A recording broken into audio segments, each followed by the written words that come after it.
Hey everybody, welcome back to We Are Podcast Network. This is We Are Air Season 3, Episode 4, Star Wars, The Original Trilogy. If this is your first time checking out the podcast, thank you so much. Please go to your favorite podcast app, Spotify, Stitcher, Podbean, or iTunes, and give We Are Podcast a like. And if you get a chance, head over to our social media. All links can be found in the description. We're at Facebook, Twitter, and Instagram at /We Are Podcast. With that said, on to the podcast.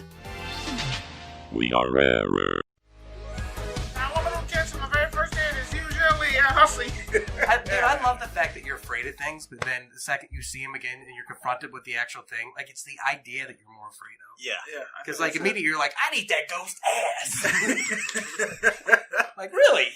Yeah, let me get that boo-boo. I don't know. If a ghost had a fat ass and I couldn't do anything to it, that'll piss me off. Hey, I think you can because, I mean, you've seen Ghostbusters. I mean, Dan Aykroyd got a goddamn blowjob from a Spectre. Yes, he did. Next summer, man, I'm so excited. I expect her one if I'm being hunted. You know what I'm saying? Up top.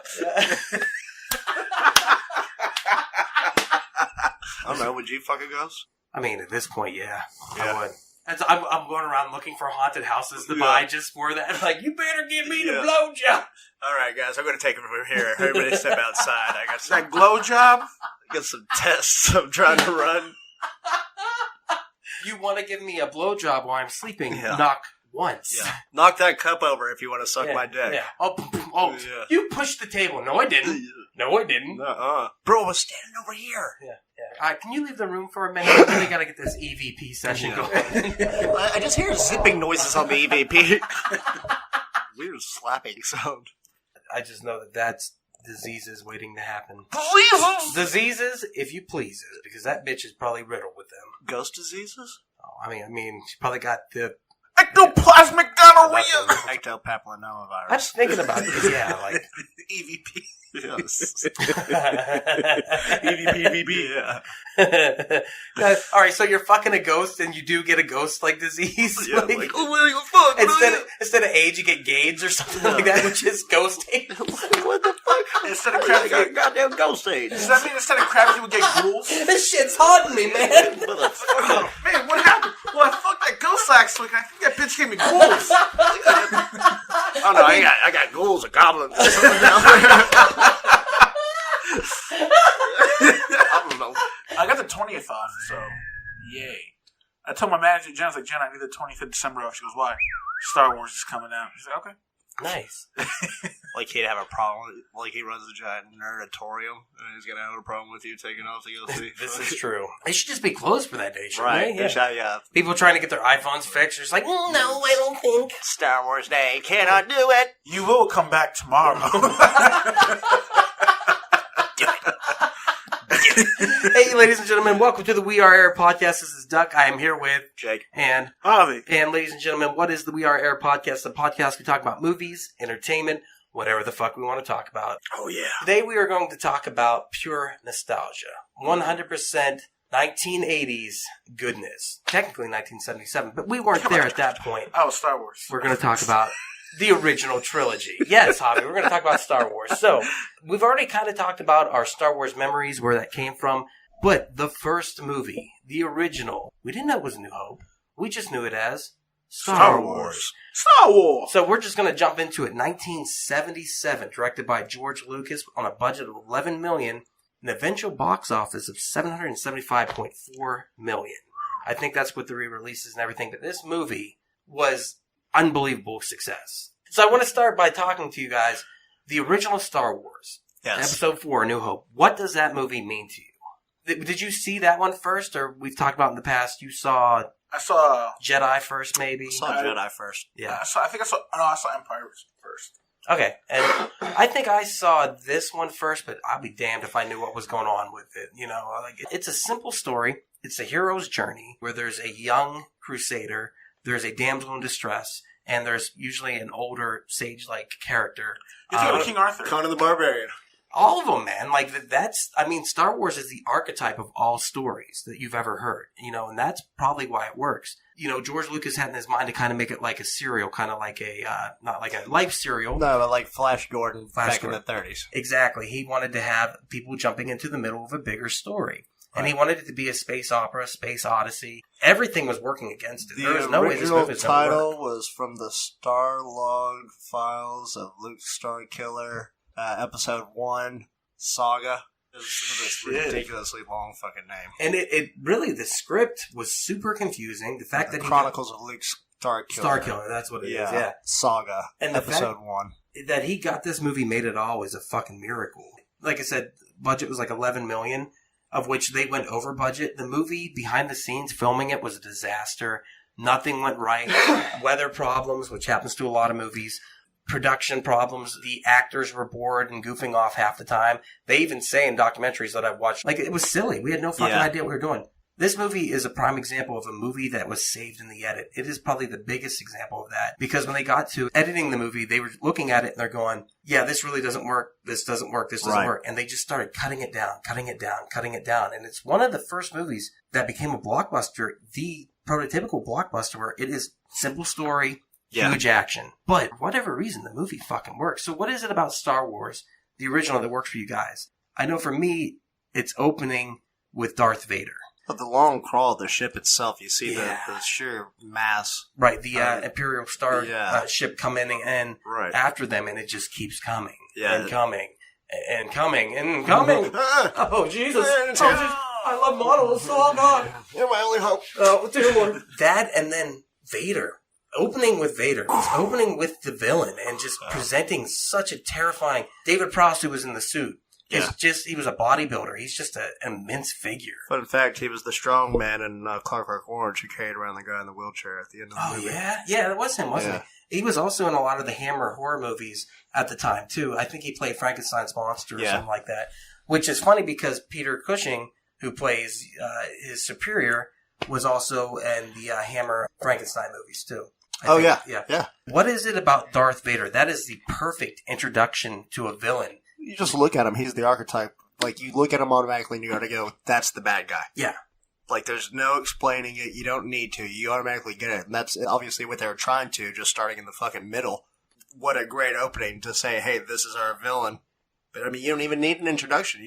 You can tell, like, holy shit, this guy's menacing as fuck. And he's like a robot, but at the same time, he's breathing. And I think that's key to it, hearing the humanity in him, even though he's mostly machine. Yeah, and I think that sells. Something is not right here. And this creature, whatever it is... Yeah, you don't even know what the fuck he is. Yeah, you're just like, wow. And he just comes in with that James Earl Jones voice, that Mufasa voice going, you're part of the Rebel Alliance. And, dude, showing him and then showing Leia and just showing the size difference. And just, you're like, man, they are fucked. They are fucked. Like, even when I was a kid and I saw Vader for the first time, I was like, God damn.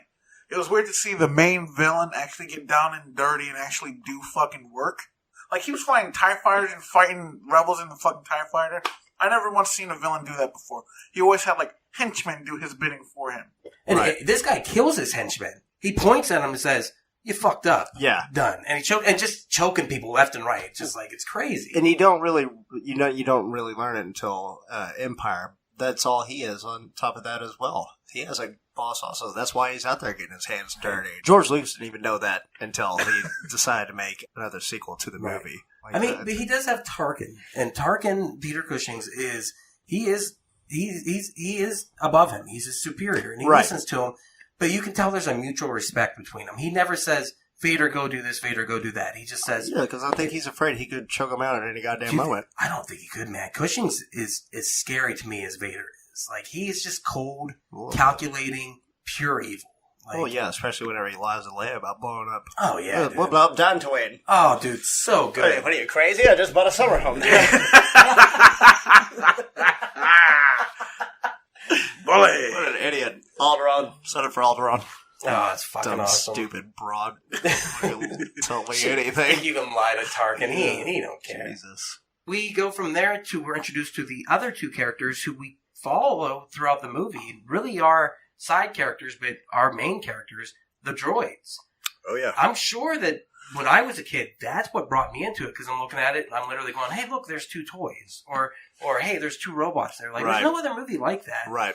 And I know that it was borrowed from The Seventh Samurai. There were two side characters in that movie, and that was his idea. He looked at those older samurai movies, because Star Wars is a samurai meets a Western. Yeah, you know? Yeah. And so I think that's really cool though that you don't really meet your main character up until 20 minutes into the movie. Oh yeah, there's a shit ton of exposition going on. Exactly. Yeah. And when you get the droids and you get these two, and you get one character who doesn't even speak English. They're booping and beeping, R2-D2. Right. But for some reason it works. Maybe because it's like a baby talking or something like that. He's just got an innocence to him. Well, I think Anthony Daniels' voice is so great as C-3PO that he yeah. repeats back pretty much anything that R2 says. You But can it seems infer. natural. there are also times where it he'll does. just It doesn't say- seem like he's doing it just so they can understand what he's saying. It's like they're having a natural conversation. Because he doesn't repeat what R2 says. He just straight just answers them sometimes. Okay, I got what R2 just said. Yeah. Star Wars has a really great way of emoting such emotion without having to use actual words. Just like that Mandalorian scene when he's pinned down and shit, and he's just looking at the baby, and it's just a fucking mask. But yet you picked up so much emotion from that scene. He's holding the kid, he's looking at it, oh shit. Yeah. It's about to go down. And I think they were smart because Anthony Daniels is a mime. And when they hired him, he had that ability to mime within the suit. Yeah. Plus, they were going to overdub his voice much like they did. David Prowse. Yes, Prowse. They were going to give him a used car salesman's They kind of ended voice. with Porkins' voice. Did they overdub Porkins' voice? Yeah. Fucking Porkins, man. He goes out too quick. He goes out way too quick. I was thinking I was Porkins is the shit, and then he's dead. And I was God damn it, Porkins. Yeah, he's the fucking God, I love Porkins. He's in Lieutenant Eckhart and fucking Batman also. and he was in They dub Indiana over his Jones. voice in that as well. Really? Yeah. He gets Actually, they fucking- do different parts. They use a different guy's voice, and then they'll use his voice. It's very bizarre how they do it. Also, gets killed off. But he's also in Indiana He's Jones. introduced. in Yeah, he lives in that. Yeah. We got the Jawas show up. Fucking awesome. Love the Jawas. And then we meet Luke Skywalker, our main character, who is a whiny bitch. I was going to go to Tashi Station and pick up some power converters. He's such a whiny bitch. I think that he has the best arc, though, and I think that's the thing about the original trilogies. There was an arc for all these characters over 3 movies. Oh, You yeah. see You see him begin. turn into a fucking hard ass. You know, he's the never- course of the series. He never leaves Tatooine. He never leaves. I don't even know if he ever went to Mos Eisley. He just probably goes to his little cantina down the road. Okay, so there's a bunch of deleted scenes that had a lot of exposition for Luke. And also, they show his Bangs, friends. Darklighter, and all of them are talking about going into the Rebel Alliance. Luke couldn't do it because they had to stay for another harvest this year. Uncle Owen and Aunt Beru. Because he's trying to keep him away from it. He doesn't want him to follow it. So I believe that took place in Mos Eisley. So, I mean, he knows where Tashi Station is. He had to drive there to get the fucking shit. Yeah. But anything outside of that besides his home in Mos Eisley? Probably never fucking ever seen anything outside I of imagine that. it like that. I grew up small town. I didn't leave. It's like going to the town square, pick up your goods, Yeah, and dude. going to the Walmart. And then Yeah. I can't even imagine how terrifying it would be to be at my home. And then 2 stray dogs show up. I go chase them down. I come back and everything's destroyed. You know what I mean? It's insane to think that he lived in such a small bubble. He was never going to do anything. Hell, just going into space alone. Oh, yeah. It must have been huge for him. I doubt he'd ever been. You're right. He'd probably never even been to space. Yeah. That's crazy. You wouldn't be too wild because it's kind of expected in that time. Like, everybody does it, so it's not a huge deal. It's kind of I like when don't you know. live in New York, you don't go to Central Park or the Statue of Liberty because it's there and you live there. Yeah. Right. So you just don't go do Yeah, it's drugs. just like if you go there, it's like big fucking whoop. I could have done this anytime I wanted But he to. was always looking to this, the 2 suns, or the and binary suns. Even Yoda says that in The Empire Strikes Back. He's like, you're always looking towards the suns, and you're never in the present. I'm like, fucking Yoda's Wow. giving him the shit because he's been Dude. watching him for years. I'm like, God damn, Yoda. He's like, God. listen here, bitch. Fucking Miss Piggy sounding motherfucker. yeah, dig it. The Sage, Obi-Wan Kenobi. Alec Guinness kills it. He's just fucking amazing. Come now. Dude. And even watching, I was like, Hello. even further. Don't be afraid, little friend. Ewan McGregor kills it because his impression really is spot on. Yeah. He is. Yeah, he did a very good Wow. job. That is the rehearsing one thing that I voicing feel carried over from the prequels. When I watched it, I was like, that is the same fucking character. Yeah. Right. Well, yeah, it was so believable. Especially, even though it's the worst of all the movies, Attack of the Clones. I think he really shined as Obi-Wan in that one. Because the rest is just a steaming pile of shit as it is anyways. Right. So, he's the only thing that's like, okay, well, here, we got some screen time with him, so. Also, the only one... Was Wait. that you? That was. That was me. You son of a bitch. I'm trying to like throw like little streaks here and there. You little piece of shit. I see what you're doing. You're trying to confuse me, so next time you can be like, "Oh, that was me." Jake just called me Attack of the Clones. Oh That yeah. hurts. That's what I'm gonna start. You fucking episode. You episode number 2. Son of a bitch. Episode number Ooh. 2. Oh, you're a real fucking Last Jedi. You I know was gonna that? say, if he calls you in episode 8, you're in a lot of Yeah, trouble. bro. The one thing that always confused me is like when he's like, "Hey, Ben Kenobi, I'm looking for Obi-Wan Kenobi." I'm like, really? Wait, Do you think you know who he might be? Yeah, like really? Of course I do. Yeah. He's me. Dun, dun, dun, dun, dun. And I am him. He obviously knows Obi-Wan Kenobi, right? Like they've talked before because they see him like, "Hey, young Luke, how you doing, No, buddy?" he's heard stories about old Ben Kenobi fighting in the Clone Wars. So you don't think that he talked to him before? He recognized him? He ever hung out with him? Nope, You think- I think Obi-Wan kind of just stayed around his presence and kind of just made sure that he was all right. Didn't necessarily stalk him, but using his force powers, he can have an idea of where he is at any time if he's on the same system. Just if anything important happens, he's there to kind of keep a watchful eye over. Luke, you like Gladiator movies? You don't think he ever just like creeped outside that little? Have you ever seen a grown man naked? From there, we go to the cantina. Amazing music. Max Rebo. Creatures everywhere, which No, really no, No. Sorry, my bad. No, It's all we right. go back home, Oh yeah, clean up the droids, clean them up. and we see what starts the catalyst for all this. We get the message from Princess Leia. Oh, you're right. I Pop out totally of forgot. R2-D2. So he sees her. He goes, "She's beautiful." Begins the weird twincest bullshit that goes on throughout these movies. Right. He gets the mission to go find Ben Kenobi. Goes and finds him. Boom. And then they're going back. They realize, was it they come across They the get Jawas they get first? attacked by sand people, Yeah, and then Tusken Raiders, Arabs? and then they see that the yes, we're getting canceled. 100%. That just sealed my fate. I'm never going to be on SNL.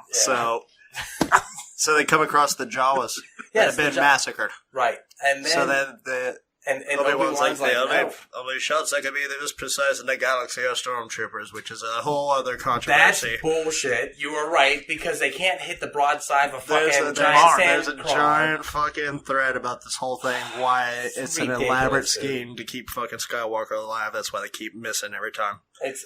They're right because they can't hit shit otherwise. But the one time they're shooting for midget in robes, they hit every single one of them. Makes no fucking sense. If the tracks are heading that way, well, the only thing that's back that way is home. Yeah. And he turns into fucking Marty McFly, Well, you also got to and think then he about sees some charred corpses outside.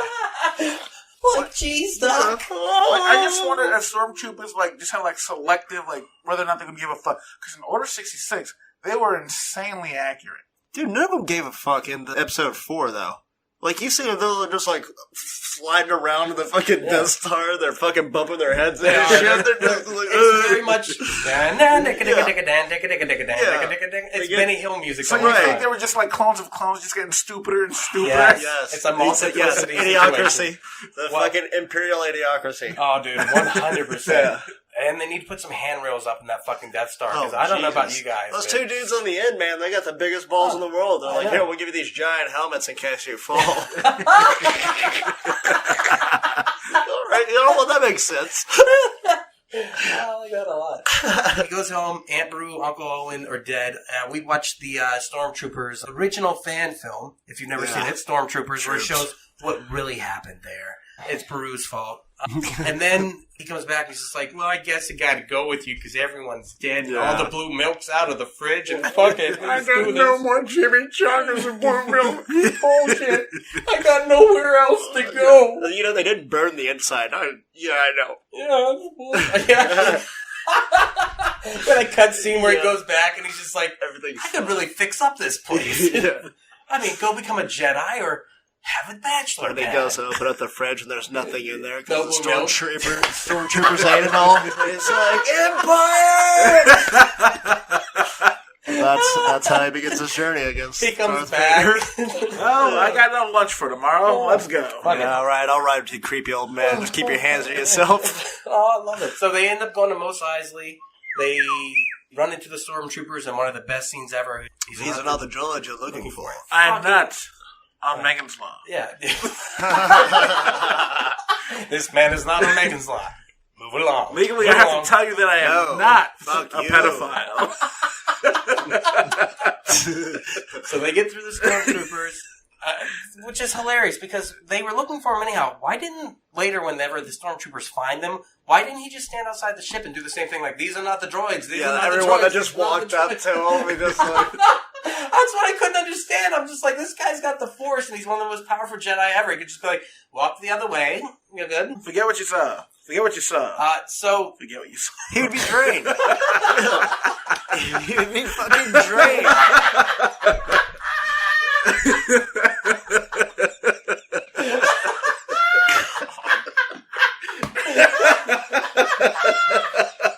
that's my favorite Obi-Wan Kenobi I've ever heard in my life. Forget what you saw. Forget what you saw. Forget what you saw. Just fucking Men in Black and people. I love it, dude. So we get to the cantina. And, you know, dude, just scum and villainy everywhere. And I love the cantina. It's one of my favorite things. It's whenever all the fucking Muppets show up. Yeah, that's whenever you It's get so to great. hear the introduction of introduction. going with That's it. pretty good. Of jizz music. Oh, yes, it is jizz music, isn't it? Yeah. A little bit of jizz. Yeah, you get a little jizz in your ears. A little jazz of jizz. Oh, jazz. We get in there. All right. Can we talk about Pigface? We can and talk about fucking Pigface. Ballface? Okay, Pigface and Walrus, right? It's the Walrus and the Carpenter, right? My friend doesn't like you. What is the story your with way that? Doesn't like you. I don't like him either. I have the death sentence on 7 star systems. I'll be careful. You'll be dead. Idiot. This little one's now Earth. Fucking Hey. idiot. Yeah, I mean, but he doesn't kill them. So those guys have to go on, right? And do some other shit, right? Yeah, they got murked. No, they didn't. You They know got what? murked. He just No. takes off his arm. Yeah, he takes off fucking Ballface's arm. That's Yeah, it. that's it, dude. Oh, by the way, I love that he fucking takes off the arm of Ballface. Meanwhile, his friend was doing all the shit talking. So he paid for his friend's Yeah. transgressions. Like, Yeah. That's one of the great Robot Chicken Yeah, bits yeah. also, though. He's just like, hey, dude, hey, Yeah. calm down. Hey, not a big deal. Yeah. But that is true. But where do those characters go? You think they just left and he's like, man, you're always doing that. Watch the Robot... Grows a new fucking arm. Watch the Robot Chicken. Okay, It's so fucking good. we will watch it later. All right. Pertaining to that scene, one thing that George Lucas did right with the special edition on this movie was cauterize the wound. Because in the original, there's blood There on the is. ground after they cut us off the arm. I was like, okay, that's one slide, I'll give it. But then all the creatures and shit that they threw into Mos Eisley at this point also. Oh, it's yeah, just dude. like, It's fuck too you. much. It's too much. The Cantina had enough Yeah, already. there's fucking And, like one of my favorites is... Rancor shit out in front of the fucking space. Wait, they add that into... Add some Rancor shit out there. Yeah. Make it look right. Yeah, there is too much going on. There's way too much. Next, we meet what I think is the best character. It makes Star Wars.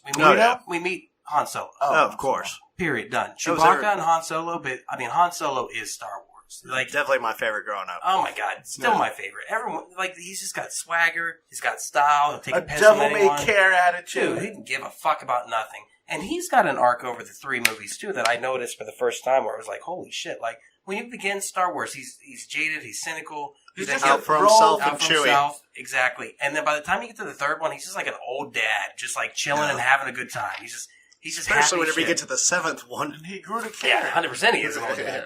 He's like the mean person with a heart of gold. He's like, man, that guy's such a jackass. I Yeah, mean- well, that jackass just gave half his check to orphans. That's exactly right, though. He's like, yeah, you know what? I'm not going to help you out in this battle, and I'm just going to make you think that I'm abandoning you, and don't worry about, me ever returning. Ooh, And it's like, Dude, gotcha! I was gonna say yes. I'm just imagining him actually doing that in the bed, like, gotcha, I was only fooling. Why is that next to work? You should take a work on your face. We're friends. We're friends. High five. Yeah. So I want to be mad at you, but I We're friends. can't. You can't be mad at me, Luke. Come That on. was a fun prank. Knock it out the box, Luke. Yeah. Let's do this. You got this.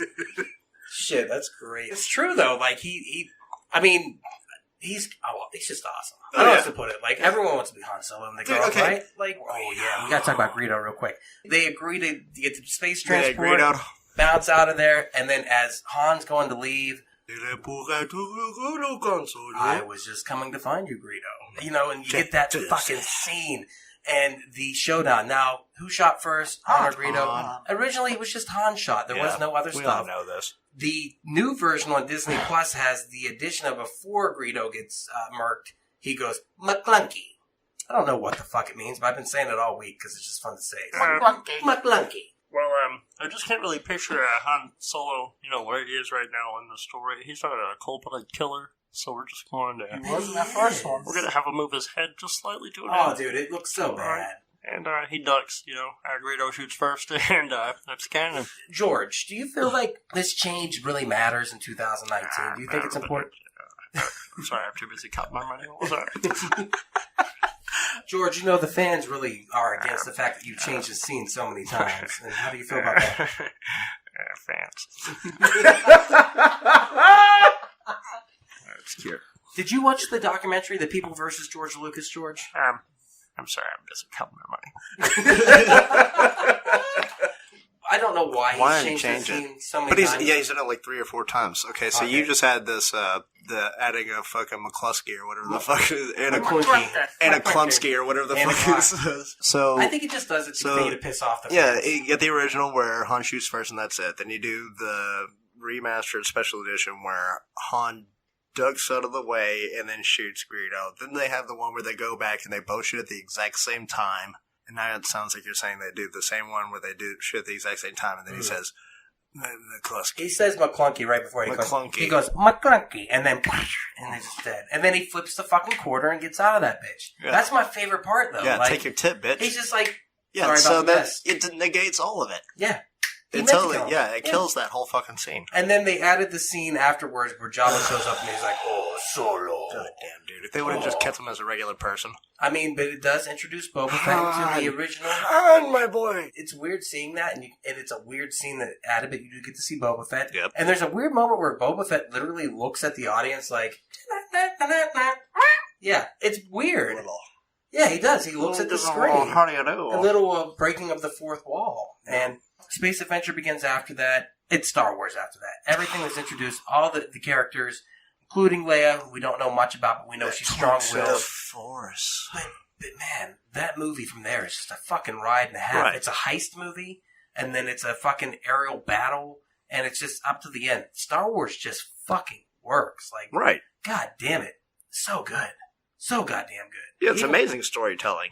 I mean, even just the Force alone, how mystical it is. Like, whenever they're trying to explain that, whenever they first get into space, and then Han Solo is just like, fuck that stupid religion. It's like, cut to 35 years later. It was all real. It's like, it was all a bunch of fucking, lights and fucking shadows. But why don't they feel that way? It's only 30 years, if even that, maybe 20 years removed from the Jedi Order following, so why did they not believe it? So if they executed Order 66... killed off all the Jedi. Right. They'll have to go into hiding. They probably downplayed the Jedi like they were a myth to begin with anyways. Not too many people have actually really witnessed Jedi or Force magic, so it'd be easy to play off just like the writing of Jesus Christ or anything like that. Or it could also be a case of, these guys just wiped out the Jedi. Let's just give them what they want and pretend like they didn't exist too. It doesn't make sense to me that the religion would be forgotten that quickly. Even like whenever Vader's talking to people, one of the Imperial generals is like, you and your faith, that old religion. It's like, that old religion was only 15 years ago. Like, it just doesn't fucking make sense to me. Well, I mean, look at it like... Suck up the Palpatine. And it's pretty much Scientology. It's space Scientology. It is space Scientology, isn't it? Right? Like, I mean, say like Scientologists are right. Okay? They're not. Okay. Oh, God, they're so fucking... But let's say that they are. And somebody were to take out all the Scientologists a week from now. Do you think anybody would fucking care or remember what Scientologists did? Yeah, but Tom Cruise stays because he is the Vader of that religion, right? Okay, so then you got a few believers like we do in the Star Wars. I mean, Anakin was known as, like, throughout the galaxy as one of the best-known Jedis. And yeah, but this galaxy that we're talking about here, it might be like the size of fucking Texas. We don't know how big this goddamn galaxy is. That's true. Okay, let's try this a different way. Okay. Jonestown Massacre. How many people do you think still believe that guy? Yeah, you're right. Okay, you win. All right. All right, you're right.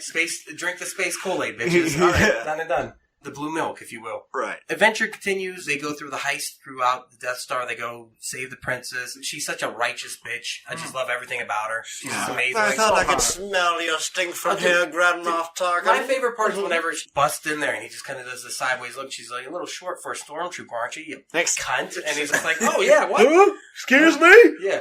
I'm Luke Skywalker. I'm here beside you. No, come on, it's true. She literally, like, the way she reacts to it is just like, these motherfuckers. And it makes me so happy because that attitude, that, like, I don't give a fuck. You know who I am? I'm Leia Organa, bitch. Like, let's get this done. I love it when they fall into the trash compactor and the little fucking pops out with the little eyeball. Dude, that makes me so happy. I forgot how cool that was. Oh, yeah, that whole scene's amazing. Oh, it's awesome. Before we get there, though, we get, is everything all right up there? Yeah, everything's fine. Everything's fine. Everything's all good here. We're all good. How are you doing? It's like one of the best fucking... Like, no one's ever asked me that before. Ad-libbed. And then he shoots it as a boring conversation. It's a boring conversation anyway. That's what I'm just saying. That swagger. Oh, yeah. That fucking... that Han Solo-ness is just amazing. So Luke gets caught up by the little creature, whatever it is, and then the trash compactor starts doing what they do. And then they're screaming, they're yelling to the droids, and they're like, fix it. Leia died in there! Exactly. And they're just like, oh, save them, R2, save them. Oh, hurry. R2 funks this wall. Yes. R2 pulls out this little fucking robot dick. He's got so many little appendages. Dude, he works it on all these robots. He's like, whatever. I'm pretty sure he even licked it at one point. He's like, okay. This guy performs on point anytime there's any fucking, like, a tight situation, so to speak. Get it? Yes, very nice. He comes in with the clutch. Like, here, I can pop a boner right now. I can fuck this machine. I want to save us and my I can get us out of here. Stand back, 3 pills for a little oil on that. That's what the fucking D stands for in D2, bro. But, I mean, how many times does he fuck stuff throughout this whole series? You're right, all the time. They always turn to him. He is the ex machina. And these he is the Wilt Chamberlain of the galaxy far, far away. Everything is pretty much fucking sentient in the goddamn universe. Right. Like, they have feelings. You see that fucking one droid being burned in fucking droid, Empire. They bring down the heaters on it. They have a droid torture chamber. Right. Specifically designed to torture droids. So good. So they get feelings. And it's a droid doing it, He truly is fucking these things to get his way out of his friends out of these situations. I guess we're going to have to... Sticky situations. I'm pretty sure this thing is attached to its foot. Damn. Everybody's like, I got a bad feeling about this. R2's like, I don't. You know what? I don't. I got this, guys. I don't have a bad feeling. But no it's bad actually feeling. true because in the second movie, on Cloud Planet, he is trying to get them out of a situation, right? And he says something about, hey, about the hyperdrive on the Millennium Falcon. And C-3PO is like, why the fuck are you talking about this right now? Because he knows. It was the wildest fuck R2 ever had, also. Yeah. He was fried and fucking, like, blackened and shit afterwards. He's like, woo! Like, let me get some of that Falcon tail, you know what I'm saying? Dude, just throw it in there. Oh, sweet Jesus. Why didn't I think of this before? It's so true, man. He's just fighting and fucking his way out of it. He's the little Irish boy in the fucking Star Wars. It's fucking great. He's Billy Elliot. It's like, I'm going to go to the main hub right now. I'll be back. Don't open that fucking door. Or you see like metal clicking. We salute you, R2. Han goes around. I was like, these things like sex in here. He's always, you're right, he's always catcalling shit, too. They know. Come in Tokyo. So they get out of the trash compactor. The rebel plans, they got them. That was the whole thing, because R2-D2 had the rebel plans. And they had the plans to the Death Star. Obi-Wan Kenobi scaled the Death Star. Oh, that's what we were going to talk about. The fact that he disappears. He goes, and he goes and does some creepy old man shit on his own. He stops the fucking Force Ghost eating Force Ghost booty and shit. Oh yeah. He stops the tractor beam is what it is. Yeah. And then Darth Vader realizes he's there, and he's like, "I feel a presence I haven't felt in a long time." They meet in the hallway for the epic old man battle of the century. It's so it works. But it's so fucking the first time you watch it, you're like, fuck yeah. Yeah, this is it's great. Yeah. If you watch it now after seeing Duel of the Fates and fucking... You watch any goddamn John Wick movie or whatever, anything. You're like, this is dog. Shit, man, I watched the fucking episode of Murder, She Wrote that was more intense than this Thankfully, fight scene. we have fans that are just as big as we are with better capabilities, so we got to remaster it this scene. They did. What is that called? The remastered one? Scene R34 remastered. It's really good. Like that. So oh my god, it's so But fucking as good. it stands... This battle between them is literally two old men throwing sticks at each other, just like old men fighting in their lawn with rakes. Like, over you rake on your side, and I'll rake on my side of the property. You rake on my side of the property. These are your leaves. You want them on your property. That's what I'm saying, dude. Like, it's very low key, but it works, and it's the conversation that they have against each other. John Williams' so score John Williams' score plays such a huge part in that also, All though. of Especially whenever he tells Vader, he's like, strike me down and I'll become a force greater than you could ever imagine. And he does that, and Luke stops to see it, and that yell that he shouts out that, no! But at the same time, John Williams' score comes in. Yeah. And it makes it work so perfectly. Yeah. We haven't even talked about that. John Williams' score, I mean, it takes Star Wars to a new level. I can't imagine watching it without it. Hear it. Just saying Star Wars, I hear... it's ingrained. All the different themes. And there's never a moment of the themes, in the original trilogy at least, that is boring. It always has an emotional impact, regardless of where it is in the film. That's the one thing that's been consistent throughout all the movies. Force Awakens so-so for me. The Last Jedi is the same thing.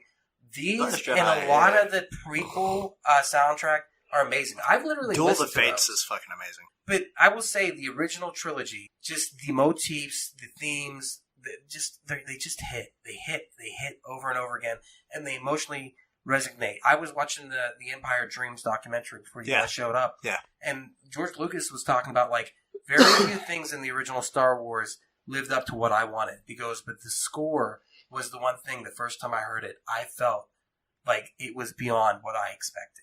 And it is, man. It's its own thing. It stands apart from the film in many ways while defining the film. You know, I can listen to Star Wars at any time. It's a great way of putting it. And it really does pull emotions out of me. It speaks more than that film does to me. It's it's larger than life, even more so than the movie. It is. And I love it, dude. I love this. While I'm watching The Mandalorian, I hear motifs from both Indiana Jones. Good, Bad, and the Ugly. Yes. It's a weird mix. Dude, like, love it. And I feel like that's what they've done great on The Mandalorian. It's not John Williams, but it apes John Williams in a way that's unbelievable. Oh, yeah. And that's a wonderful thing, too, about, like, I know a little bit about music. Understanding that he made the music its own character in these films. And each character has its own theme. So when they're on screen, there's a variation of whatever 10 notes that is their theme. Oh, I know. I can do I know the Leia theme, the Luke theme, the Emperor theme. Like, I mean... all of them. I love it. I love the music. And once again, we've talked about a million times, that opening, how it does the 20th Century Fox, the da-da-da-da-da-da, and that brief pause. And then it hits Star Wars theme, which is written in the same key as that opening. It fades together beautiful. It's amazing, dude. It just screams something good is about to happen. Something amazing is coming your way. Yes, that music after Obi-Wan is taken out, he goes, that whole monologue between them is amazing. So we have to go for the Death Star run. So evidently Luke had been in space by that point because he knew how to fly perfectly. So there goes that theory. He'd been blasting womp rats in his T-16 back home. Speaking of which, how big is the hole in Death Star that was the Achilles heel of the Death Star? Was it 2 meters or something like that? Yeah. How big is 2 meters? 6 like feet. a really tight gully hole. It's like 6 feet. I think a meter is like 3 feet. Yeah. 3.5 feet. Wait, a meter's half a furlong? Oh, because a furlong's 6 feet. Eat it! I know measurements too. What just happened, dude? You got like real street all of a sudden. Working at that fucking place has changed. Why are you talking about fucking $5 footlongs and shit? Yeah. I was just saying. You said 3 feet is a meter, right? Wait, are you sponsored by Subway and we didn't know? You're just trying to bust First of all, He's just popping out. Yeah, what? Because alright, you guys said a meter on the side. You guys said a meter half is 6'3", 1/6 foot long. Can I not say things without like? He's talking about horse racing. You guys said 3 feet is a meter. That's also it's half a furlong. A furlong is 6 feet. You sure it's not 7 feet? Because I don't know if it's 3.5 feet. This message sponsored by Subway Sub. I wish I had my phone. I just wanted to reach my phone to see what a furlong is. Eat fresh. I'm pretty sure a furlong is 6 feet. Or am I thinking of not? A foot long is not 6 feet. It's a foot. I just said a furlong. Furlong. Like Edward Furlong, John Connor, the OG John Connor, He's Furlong. Not 6 foot. That dude's short as shit. Oh my fucking god, Duck! You come to China, we got foot on a foot wrong. So they have to shoot a furlong, an Edward Furlong's length in the Death Star. He's shorter than 6 feet. I don't think Edward Furlong is 6 feet. I don't think he's a measurement that he should be. He's like 5 foot nothing. That's about 2 furlongs. That's an American furlong. Like a fucking baker's dozen. How many laps the horses run a day? Oh, about 30 furlongs. Those Edward furlongs and those real furlongs. They meet up on base in Yavin 4. Yavin 4. They meet up with all the rebels. They're talking about how... You got the guy with the little phaser who's like... Pew, all right, here's my question. First movie, lots of humans. Lots of rebel humans. Third movie, that disappears. It's all They're fucking... aliens. Well, because they all got killed off in this Battle of the Death Star, this first one. Why? All right, I was going to say, by that point, though, there's a lot of aliens in there. They fucking destroyed almost all Two of Red humans. Squadron. That is true. Yeah. Porkins goes out first. Then, was it all Wedge? fucking done. Yeah. Wedge gets taken out? No. Wedge was in Wedge Hoth. lives. All right, Wedge was in Hoth. So he gets taken out in Hoth. I believe so. So it's Biggs. Biggs gets taken out. Biggs, Porkins, Dang. Red 5. Yeah. They're all fucking done. Yeah, so... Tommy. And then you got the goddamn Ashton Kutcher fucking Han Solo riding up on him like, just playing, I came here to save you the entire every time. Dude, that's what makes me so happy because he wouldn't have done it. And taking the route to shoot down the furlong, the old Eddie, if you will, we got Obi-Wan in his ear going, don't look at that shit. Yeah. Don't worry about it. And he's just like, at that moment, is it okay to hallucinate? A little bit. Yeah, he's just like, he turned off his computer. What the fuck are you doing, Luke? Don't worry. Got it. The little game headset that they came out Tiger games that went over your one eye. I know, VR something. Yeah, I know what you're talking That's about. That's exactly what it was. Yep. Here, Luke, don't use the Nintendo Virtual Boy. Use your feelings. Use your heart. Use the Force. Luke. You know what? Use the Google I Glass. would say one of my favorite things is Invaders. I don't know if he's in a TIE fighter or what he's in, but when he's shooting... Yeah, he's got his own specialized TIE fighter. He does. He always twists the knob there on that. What is that little twist of the knob? You notice that? Baby Yoda kept taking it off while he was flying around. Well, that's obviously the clip to the machine, because all machines are sentient like to fuck every now and again. That's true, as we talked about earlier. Yeah, you like that? Yeah, you dirty little guy. We'll kill more rebels. Yes, bitches. He doesn't know at that point that Luke is his son. He finds out in the second movie, right? No, he doesn't, I don't think. No. I think he finds out the in the second first one's movie. like, oh yeah, this is the son of Skywalker. Wait, what? Maybe whenever Luke blows up the Death Star and he gets sent hurling off into space, he's like, oh, the only person who'd be able to do this would be, my offspring. I think it's in the second movie he puts it together. Yeah. But it's definitely in the second movie, because that's the spoilers. I don't know if you've seen it or not. Yeah. Darth Vader is Luke Skywalker's father. What? Get the fuck out of here right now with that bullshit. Sorry, guys. Yeah, I know. I didn't mean to. I just figured... It's only been out on Disney Plus for 2 weeks. I know, man. I know. It's the only place you can see it. So, yeah, he gets hurled off into space. End of Star Wars. Fucking amazing. Let's get to The Empire Strikes Back. Let's get to what is probably the best movie. It is. Period. Done. What do you think, Hobbs? I fucking love Empire. Empire Strikes Back is my favorite Star Wars movie. Yeah, I can tell, man. This is the first time you've really perked up. Tell us why you love I'm Empire. a little bit drunk right now. I'm not going to lie. I had 4 shots. Oh, good. Tell me why you love Empire. First of all, I was watching it today at work, too. Along with Home Alone. I just saw that opening scene. Were you watching them at the same time? Because Home Alone really plays into the third movie. Yeah, Return of the Jedi with the Ewoks at the end. Right. That's a very Home Alone situation. They had everything rigged up. He watched that, and he played Call of Duty for 8 hours. And at work? Fucking crazy. We had nobody at work today. It was dope. They just had a little bit of everything on all the screens. Dude, just kind of walked around. Can I get a job at your place? We're hiring if you want one. We got health insurance. Shit, I kind of good pay. Right. I was like, lesbian bosses. Yep. Sounds like the place to be. So, what is it about Empire specifically that makes you go? I really like the opening to that one on Hoth and shit, and Han Solo's about to fucking book it, and then he got fucking Leia pretend to be all mad and shit. Well, you mad I didn't say goodbye to your princess? He's like, you want to kiss me? He's like, no, I don't. You're not wrong about that shit. The sexual tension in that beginning is just fucking insane. Yeah. And it just even adds to Han Solo's arc where before he really didn't give a shit about Luke, was like, my friend's out there, I gotta go get him. I was thinking about this earlier. Can you be a Han Solo in the modern age? Is that allowed? Yes! Is it allowed to corner women in small caverns? Caverns. Well, I guess they were in a cavern. Bill Burr touched on this in his last special. She was saying no, no, stop, no. Well, that's what I'm saying. Is it okay to be that guy? Yes! Now? To be in a small space and be like, what's up, bitch? And then she's just oh, Mr. Danger. If you know how to read women, I guess so. All right, I don't. I'm always cornering women and going, what you doing, bitch? Yeah, but if you can feel the tension and you know that this chick is digging you, I'll tell you what was really creepy. Remember that scene in Rocky where we had Audrey over at his place for the first time? And, like, he stood in the doorway and was just like that. Yeah. That was super rapey. Yeah. You cannot get away with that today. But Han Solo going like, hey, what's going on? Like, Yeah. Yeah, you want this, don't That's you? what I'm saying. Swagger. It's Women all about love swagger, right? Hell yeah. Like, let's be honest. She was wetting her space panties, right? She was wet. She was wet. Shit, I was wetting my space panties watching that shit. Actually, there aren't panties allowed in space. That's right. Lucas, no panties for you, Leia. You have to remember.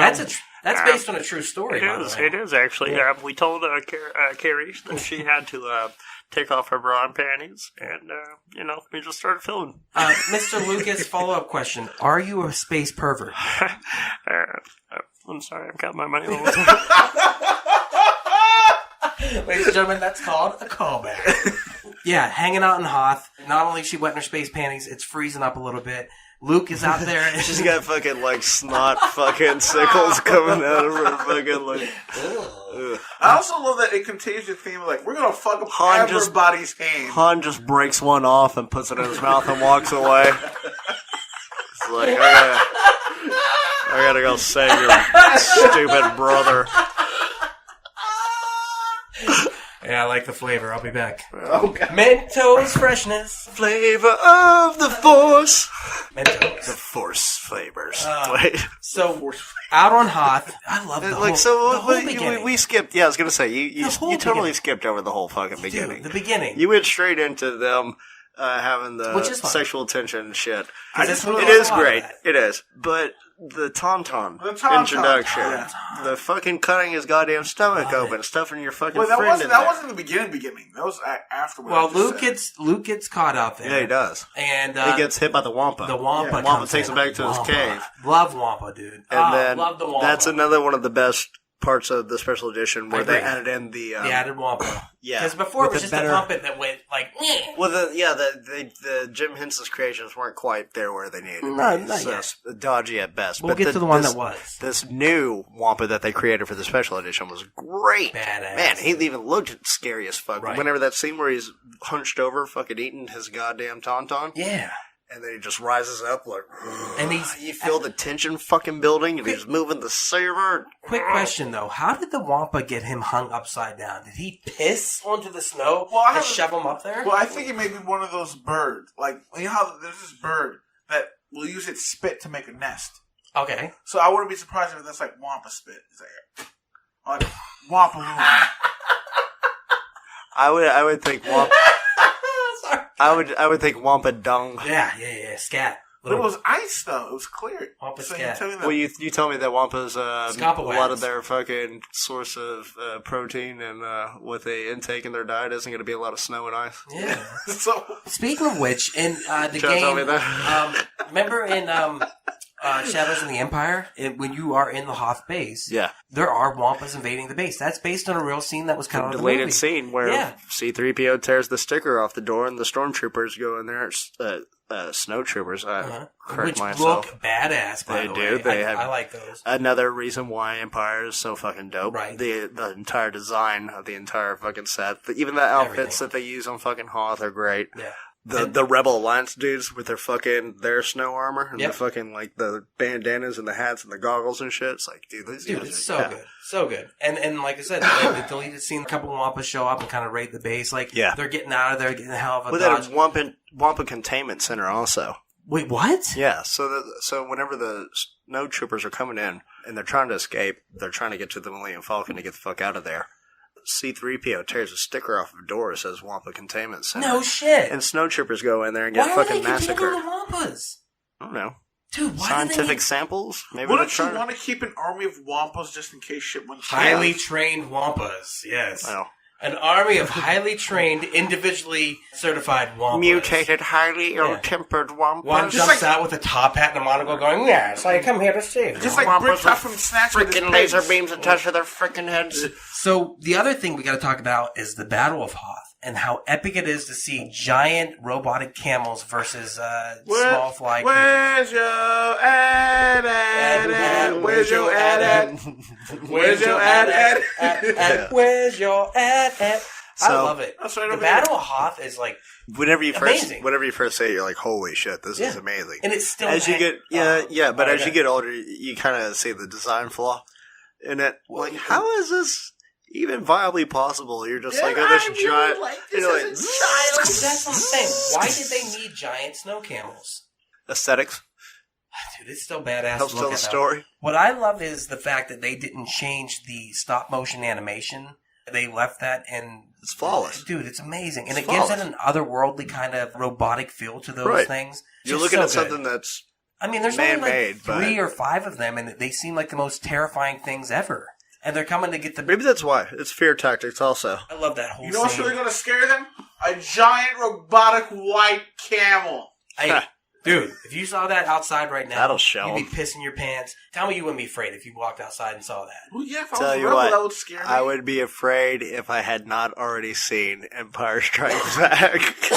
Because we know how to beat it. We'll just go Exactly. get a rope and tie it around its legs. So fucking Elon Musk would have already had it figured out in like 5 minutes. Like, oh, that's easy. I got this. Speaking of which, did you guys see the new space truck? Or what is it called? The I love it. Cybertruck? I think looks it's fucking fucking dope. awesome. It gets so much shit on it. I think it's My fucking favorite dope. meme, though, was like, Elon, did we forget anything? No, we thought of everything. Oh, really? And then it cuts to like a little picture of a kid with the side view mirror on his face. Says, what about me? It's got no side view mirrors. So Battle Hoth kills it. They get out of Dodge, and then Luke's got to go to the Dagobah system. Which He's like, where we Obi-Wan going? tells him whenever he's We're going to passed Dagobah out. C-3PO. The second act of the movie, we split up the party. One half, Luke goes to Dagobah. The others, they're trying to escape. That's pretty much it. There's really Man, no destination. what a great fucking scene that is, though. Well, with the escape through the asteroids and stuff Yeah, like that. and that's one of my killer. favorite fucking Williams themes also Yes. playing during Absolutely. that also. And also the tension building, like you said before, between Han and Leia. The romantic... Well, the back 3 and of forth. them. Yeah. Well, I mean, there is Yeah. a love triangle. You're Yeah, right. because like even Han is kind of like, hey, What's going on? like I'm fucking talking to this chick also. Yeah, but that's the thing that I really like is the fact that she uses Luke against him. Oh, by, of course. Like She's a typical manipulating bitch. Exactly. And then she does the one scene in the movie that makes everything else questionable. She fucking lays one right on her brother. Yeah, not just like a little kiss on the No, mouth, there's like, a or a little little bit of peck tongue. on the cheek. There's Straight some up. tongue. It's like, There's some tongue. There's a little bit of... There's a little Jabba in there. hey, who are we to judge space laws on incest? right. Maybe you know? incest doesn't exist in a galaxy far, Yeah. far away. I mean, we'll get to it in the third movie. They try to avoid that thing altogether. We have incest here on the interplanetary systems. They have outer cest out Yeah, there in yeah. outer space. Yeah, just... Ugh. But at well, the to same be time- fair, they didn't know they were related. Speaking of which, did you guys watch the Star Wars XXX that I put on the USB drive? You put a porn on there? You Yes, didn't tell I me? did. I would have seen that shit first. Dude, I told you the day that I handed you that. I'm not gonna lie. Yes. No lie, I didn't watch that drive. It's the one with Darth Maul fucking the Twi'lek. Oh, no, it's just the original... Ooh. Is Ryan Connor in it? No, it's the original Star Wars movie as a porn parody. Is Jake Lloyd in it? Jake Lloyd is in it. He plays Anakin Skywalker. Yeah. He plays Darth Vader. Awesome. But he's black now. Stunt cock. I will tell you this. You've got to watch it because it will change. I was just thinking that in bed, like, he's about to fuck some chick in this porn, all of a sudden, stunt cock, all of a sudden he's black. It's like, wow, when did Jake Lloyd turn into Mandingo? Jake Lloyd turned into Jake Steen.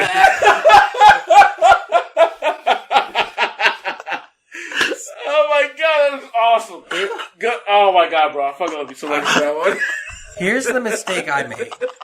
Is I watched a porn parody, and then I watched the original Star Wars, and when you get to the medal at the end of it, where they're handing out the medal, I thought they were all going to start fucking like they did in the porn parody. Because the last scene is Leia, Luke, and Han fucking, and I thought that was going to happen. I was like, oh shit, I got to get that out of my head.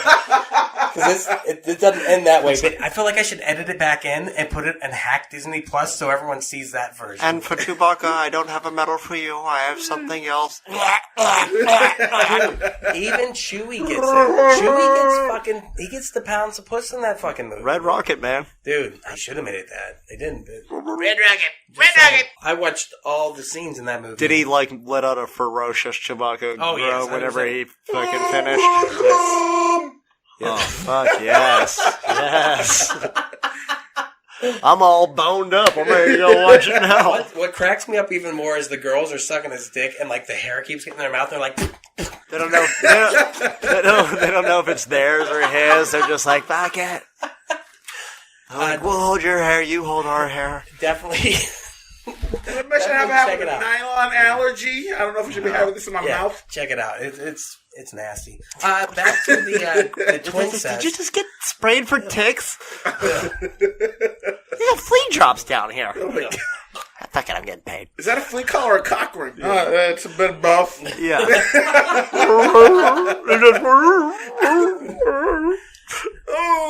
Hey everyone, it's just Duck jumping in here real quick to say thank you so much for checking out the podcast today. If you're enjoying it, please head over to your favorite podcast app, Spotify, Stitcher, Podbean, iTunes, and give We Are Podcast a like. And if you get a chance, head over to our social media. All links can be found in the description. You can find us on Facebook, Instagram, and Twitter at /We Are Podcast. And if you're enjoying the podcast today, please share with your friends. It's the only way we can grow this network. With that said, back to the podcast. We got the tension between Luke and Han on the ship. We've got them hiding in the space cavern, which ends up being a giant space worm. The Minox on the ship, all that cool shit. It's just so much character building stuff. And that's why this fucking movie works. I got a bad feeling about this. Dude, I got a bad feeling about this. All over the place. And then Luke, his story goes to Dagobah in search of the Jedi Master Yoda. And then we meet Miss Piggy. Love it, dude. I love the It's so great. So great. The fact that he's just like, take you to Yoda, and he's like, you don't fucking know Yoda, because he's treating him like lesser than him the whole time. You're a Yoda? A doy? Yeah, dude. I think it's Which great. is Yoda backwards. Yeah. All right. Based upon Mandalorian, if that 50 years is 1 year for Yoda, does that mean Yoda, who's 900, is only like 18? Right. That's what I was wondering about the aging system That changes it, too. Whenever you hit a certain point, I think they speed up the I aging hope so, process. Well, it was also said that Yoda's life was extended because he was a Jedi and the Force extends his species life.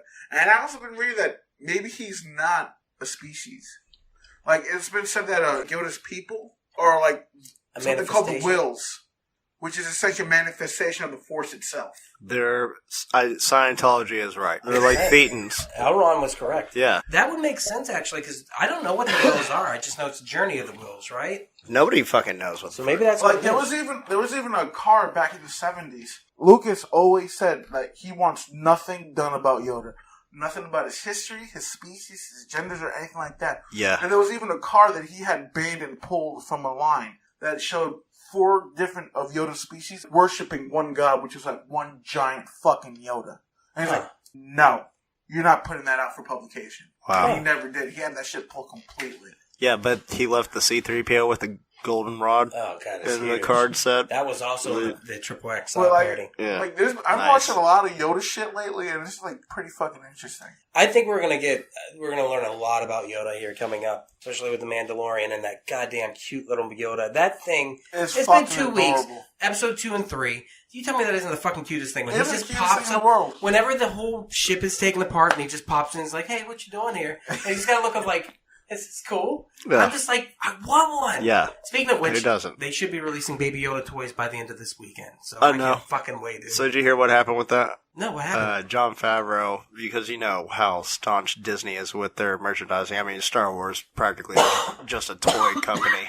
Mm-hmm. More than it is anything else. Right. He worked it out somehow to keep it as a secret. Yeah. It's unbelievable. That, yeah. So he's like, at least just give me until the first week of the release of Disney Plus. Then you can start putting your fucking meddling fingers in there. Because, I mean, this was all planned out, obviously. Right. November 12th, Christmas is a month and a half away. Right. They know what the fuck they're doing. They're building up that fucking holy shit. They've got like 1,000 million in the fucking chamber. I want one. So I take it when that Baby Yoda comes out as a toy line, it's going to have its official name. I have a feeling. I don't know, but I like calling it Yodi now instead of Baby Yoda. Yodi. I like calling it Clota because I think it's a clone. It's cool. I don't know. But he literally said to the cast, they would be like, "Oh, look, Baby Yoda." He's like, "Stop saying that. Call it the child. We don't want this to leak. Like, this is huge." Yeah. And I am honestly surprised, and I said it before, I thought it was going to be like a 50-50 thing, where people were like, "Oh, that's great," and then you were going to have the naysayers going, "Fuck this thing." No, it's no one across the board, everybody is on board with the entire series. Yeah. I really don't think it's a clone, though. All right, tell me why. I really do like the theory that Yoda's people are essentially manifestations of the Force. Like, I really love it. It would make so much sense, too, because it's like inherent in his nature. Like, who else would he have to go up to like automatically try to heal? You know what I'm saying? Like, whenever he sacrificed himself. Yeah, like, and that would just lead me to believe, what if they figured out the pattern for like, what if like Yoda's like an avatar, like Last Airbender.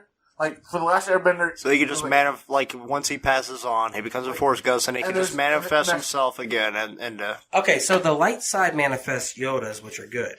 The dark side manifests an Anakin, or a Palpatine, or a Rey, maybe? And there can only be 2 at a time. So maybe that's what it is. Because I've been putting a lot of thought behind, what does the rise of Skywalker mean? I think it is the rise of Kylo Ren. And I know a lot of people are like, well, he's going to be redeemed. I don't know if he needs to be redeemed. Maybe it's better if he is the villain. Maybe it's his journey to the dark side. He's lost almost everything. I really want him just to be the villain. Or if he's redeemed, but there's got to be... I don't think it's going to be a redemption so much as it is a saving. What I'd like to believe is what I've been saying all along. They're going to fucking realize that it has to go back to the gray. Like, there can't be just one pure good side, one pure evil side. You got to have the flip side of each fucking coin. It's like Mace. So the rise of Skywalker, I like the idea of it becoming a religion where people believe in the good, but they still know that the bad is out there, just the same way as any other religion. There's a balance if it's just heaven and hell, you know? What's the one way to defeat light and dark? Fucking gray. You have the gray tones. Well, you bring them together. And if you have, like, the one gray supreme, it's like, fuck you dark, fuck you light, I'm just going to be my own thing. No, you kill off all the Jedis. You kill off all the Jedi and all the Sith. They all die. So this brings us back around, though, to what Yoda says whenever he's training Luke. I want to say, first of all, I love the introduction of Yoda. I love the fact that Luke views him as lesser than him, like he's some weird frog creature. In this he's digging around. Yeah. He's fucking. And I love it. Goofy Yoda. He's fighting with R2-D2, even though they know each other. So they know each other. That's probably why he's. How? They don't even get. They don't have to get to that. Wiped? They could be playing around like old friends. Like, no, this is mine. But like R2's memory was wiped at the end of 6. No, it wasn't. R2's wasn't. C3PO's. Yes. C3PO's was. He's just 3PO? Yeah, R2 wasn't. And they can explain that by R2-D2 not talking. Wipe the droids. No, he said wipe the protocol droid. R2-D2 knows everything that's going on the entire time. Yeah, that's why he had to find Ben Kenobi. Yeah, that's how he knew who he was. Yeah. So he knows who Yoda is. Yoda knows who he is. No, that's why I think it's like a playful fucking banner between. There's no interaction between Yoda and R2-D2 anywhere in the prequels, though. There are. So there are. I don't think they interact. Prequels. Yeah, I don't think they interact. If they've been around each other, they know of each other. I thought that too, but maybe they never did interact. I'm pretty sure C3PO and Yoda might have interacted once or twice, but I don't know if him and R2-D2. If I'm believing everything in these fucking movies, I'm going to believe that they had to have an interaction off screen. It doesn't matter. Right, because Anakin had R2-D2. Yeah, so did Obi-Wan. So it was Obi-Wan's droid. Yeah, so he had to have known. Yeah. You're right. Yeah. Never mind. But that whole thing, the goofy Yoda cracks me up, and when he turns, he's like, I cannot train him. And then he realizes who he is. Yeah. And then Yoda's still a little bit fun. No. He's that one that I cut off the arms and legs, son. I do like that Yoda and Obi-Wan were having a conversation like Luke wasn't even there. Like, they were just talking shit in front of him. Like, and then he's just like, this fucking guy's too old! The whole time, fucking, no, don't tell him. Just tell him I'm good. Like, he's still whining at that point. That's the other thing, though. Is I love the training montage. I love it's the height of the tiger. I can be a backpack while you. Yeah, I do. I like that. But he leaves, and I'll skip to that. There's that weird scene where he decapitates Vader, and he sees his head and whatever. Himself. It's fine. Like after he leaves, he doesn't. I thought he came back between that and Return of the Jedi. He doesn't. No. He doesn't come back until after they save. After Tatooine. Yeah. And so how did he go train in that time? Like, he wasn't there for a long time. Like, they weren't hiding out in a space cave. It was like a couple days. Like, the time... Maybe there was a time skip. There really was. Yeah, there was a lot of time that took place. There was like 3 years that took place in between. There is, but how did he train? Did he just train on his own then? Well, we just kind of thought, he had a lot of training with the Yoda already, and he can find his own works, and you can also, do a little bit of research. But Mr. Lucas, real quick, if they needed to have a Jedi Master train him, how would he train himself in between so he'd become a Jedi Master? What was that? Real quick, it doesn't make sense how they went between The Empire Strikes Back and Return. I want to pass out. Are you counting your money again? I know. I'm just what was it? I'm going to leave Mr. Lucas. This is pointless. He leaves because he gets the vision, which is sent to him by the Emperor, if my understanding, where he somehow, kind of like in The Last Jedi, so I'll give him this, Snoke is able to control Force visions. He sends Luke visions of Han and Leia being Correct. Tortured. The scene where they torture Han, and he's like, they didn't ask me any questions. It was simply to show Luke that they're being tortured and to pull him in. Well, let's talk about the last feat of strength, though, that Yoda tries to show him to stay on Dagobah. Oh, yeah, absolutely. Whenever... How the hell does he get out of there? Oh, wait, he has to rise his fucking X-Wing fighter out of the goddamn swamp. So you see that happen, and then finally it's like, holy shit, this guy is not bullshitting this entire time. I thought he was this little stupid goddamn frog guy. And he's got all this power. And when it raises, there's a wonderful... When you see the bottom of his ship, and you see the outline of Luke underneath with just a look of, what the fuck? That is amazing. I was literally thinking how I want a poster of that. That is such an amazing... Yeah. The way that is framed is great. The animatronics on Yoda's eyes and the emotion on his face whenever he's fucking willing it out of there. Amazing point, too. Everything about Frank Oz's puppeteering of Yoda is unbelievable. Classic. The ears wiggle, the eyebrows move, the way he's able to scrunch the face.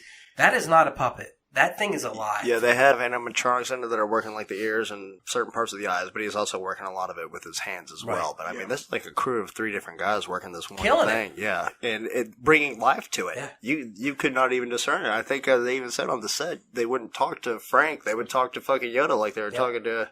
And that's amazing. That speaks volumes in our love of Yoda over the years, too. Like, no one dislikes Yoda. Everyone loves Yoda. No one's ever been like, you know what? Fuck Yoda. Fuck him. You know what? Never. Actually... This guy, what's his name? Palpatine? Yeah. I think he said that a couple times. I don't know. Oh, wait. Anakin. Yeah. That guy was like totally like, man, fuck Yoda. After every goddamn fucking Jedi Council meeting, he walked out and he was like, man, fuck Yoda. Piece of shit. I don't know. Green bastard. I really think that Anakin had a major problem with Windu. Because those two really did not like each other. Yeah. I think Anakin really liked Yoda. He was a racist. Anakin was racist against little green people and black people. Yeah. All right, do you think, had the roles been reversed, had He's like Anakin a space Nazi, so that makes sense. Do you think it would have ended up differently had Anakin gone to Yoda first? Like, yo, Palpatine's Sidious, bro. Palpatine's Sidious, bro.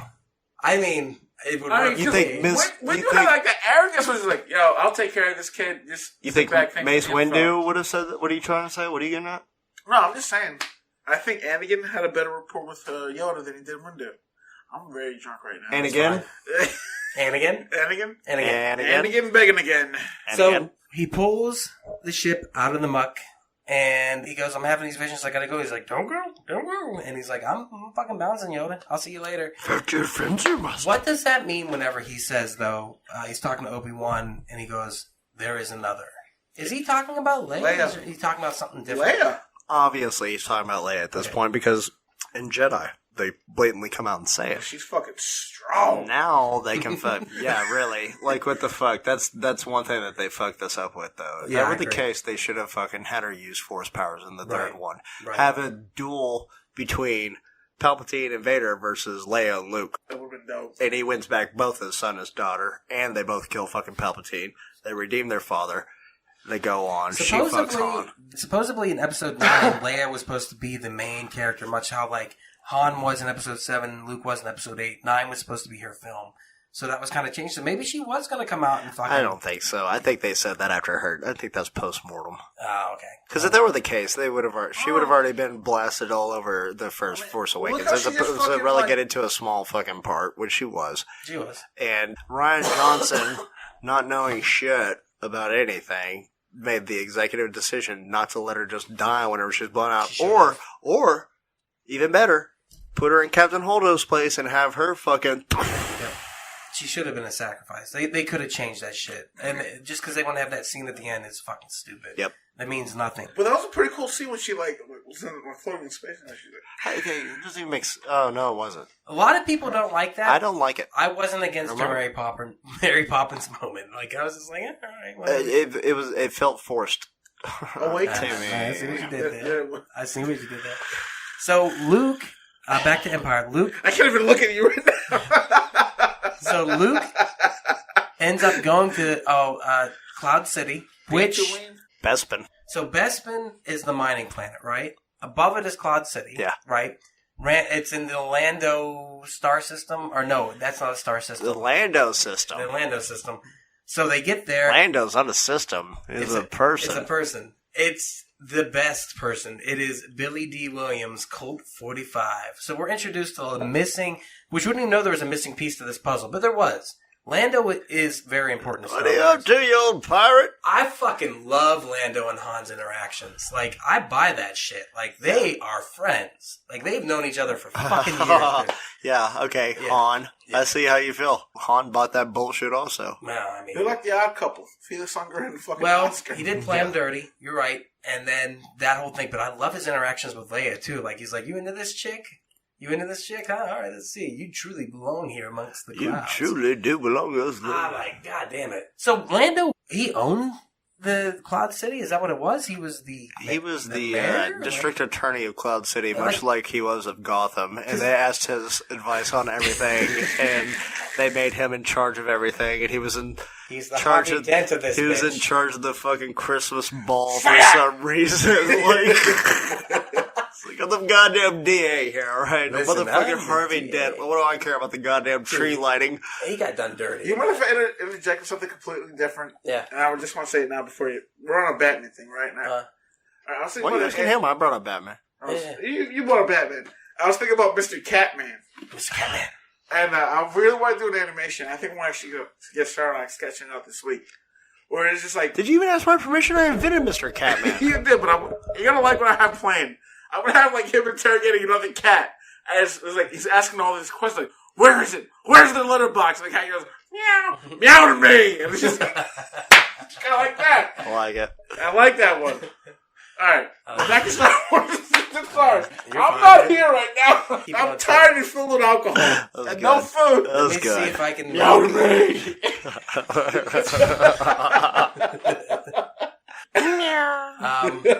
Meow to me.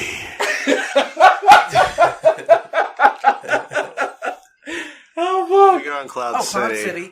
And there's the double cross. But there's that scene... There's plenty of great build-up before Right. we get to that double cross. We get the C-3PO gets kidnapped by the Ugnaughts and then gets ripped apart. Chewbacca finds him, and so now he's running around with the C-3PO backpack. So, I don't know. I think, nerd, I believe that stormtroopers actually shot C-3PO. Oh, is that what it was? They blasted it apart. It's like, oh no, what is that? And He then gets- you hear the blasters. Dude, he falls apart like a fucking Jenga tower. It's Yeah, insane. seriously. It's like somebody took a can opener to him. Dude, it's like the fucking nuts. scarecrow. It's nuts. And then we get the scene between Han and Leia where she's like, I don't trust Lando. And he's like, neither do I. But I trust Meanwhile- this fucking tongue. R2's running up and down the streets trying to find something to fuck to save his friend C-3PO. Anything. I'm fucking. Yeah. He's on the prowl for some Yeah. fucking trim. Like he really Right. is, dude. He's out and about. I do love that Leia and Han just like talking sarcasm to each other. Like the two biggest fucking assholes ever. It's like, oh, you really think so? Then she's like, Yeah, I fucking do. yeah, and then land there and it's like, oh, by the way, we're having dinner with my dad tonight. Yeah. What? You didn't tell me that? And then they're like, well, let's go to dinner. And then Darth Vader is his dad. I like you. I like that scene, though. That Oh, is it's so really good. cool. Man, That is whenever really- he yanks the He's- blaster out the of his way hands. he says right you got before, he's Boba like, Fett in the background. I made a deal that'll keep the Empire out of here for a long time. And then he's just... And you're just like, what I had to do. They got here first. oh, dude, I love it so much. Such a great double Yeah, cross. man. Yeah, one And of the then- all-time great double And then crosses. a double cross again after Yeah. that, where he double crosses. This deal keeps getting worse all the time. Love it. He's like, oh, I've altered the deal. Pray I don't alter it. further." don't alter it again. God damn it. I love it. him alive this time. Yeah. No disintegrations. Speaking of which, how about the disintegrations in The Mandalorian? Love it. It's so amazing. Let's talk about Boba Fett and your love of Boba Fett. So good. So what is it about Boba Fett that just... You see him, you see his armor the first time. He's mysterious. He's the man in black. He's the killer with no name and fucking doesn't say anything. Like, he has this air of mystery about it. You look at him, that armor, I mean, it is menacing, even though, you can pick it apart whenever you look at it. Like, man, that guy's probably got no peripheral. I bet I can sneak up on him and just fucking, yeah, exactly. Just fucking take this motherfucker out. But I like to think, given the time, that he has some... sensors. Yeah, exactly. So he can probably see full fucking view of everything. Yeah, I would think so. Fucking jetpack. The goddamn, just everything My about him. backpacks. Yeah, that's what I'm telling you. He's Boba the Fett. The ship, the Slave One, is fucking I amazing. really do like the Slave One. God damn, dude, what a dope ass fucking concept. And he goes and he lays down on his back, and then it just straight up fucking vertical. The carbonite freezing. Like, there's so many great things about this, and they led you to believe that he was going to be such a major part in the third one. It was like, You know, you like his nemesis, Darth Vader. Wait till you hear about Boba Fett. Nah, he really does. he didn't even get a hero's death. He gets anything taken like out that. by Like a accident. bitch. Like, Han Solo is just such a Fucking badass and bitch. just hits his It's jetpack. just like, oh, I'm blind and I'm spinning around. Yeah. Whatever. It I still don't know. makes me I kind happy. of like what the Mandalorian did with the Fets. I remember as a kid, I did not like Boba Fett. I was just like, man, this guy's such a fucking jackass. And then when I watched Mandalorian, I was like, oh, they're just fucking guns for hire. Yeah. Essentially, they have nothing to do. No. They're not with the fucking But Empire. he's not even a Mandalorian. They're not guns for hire.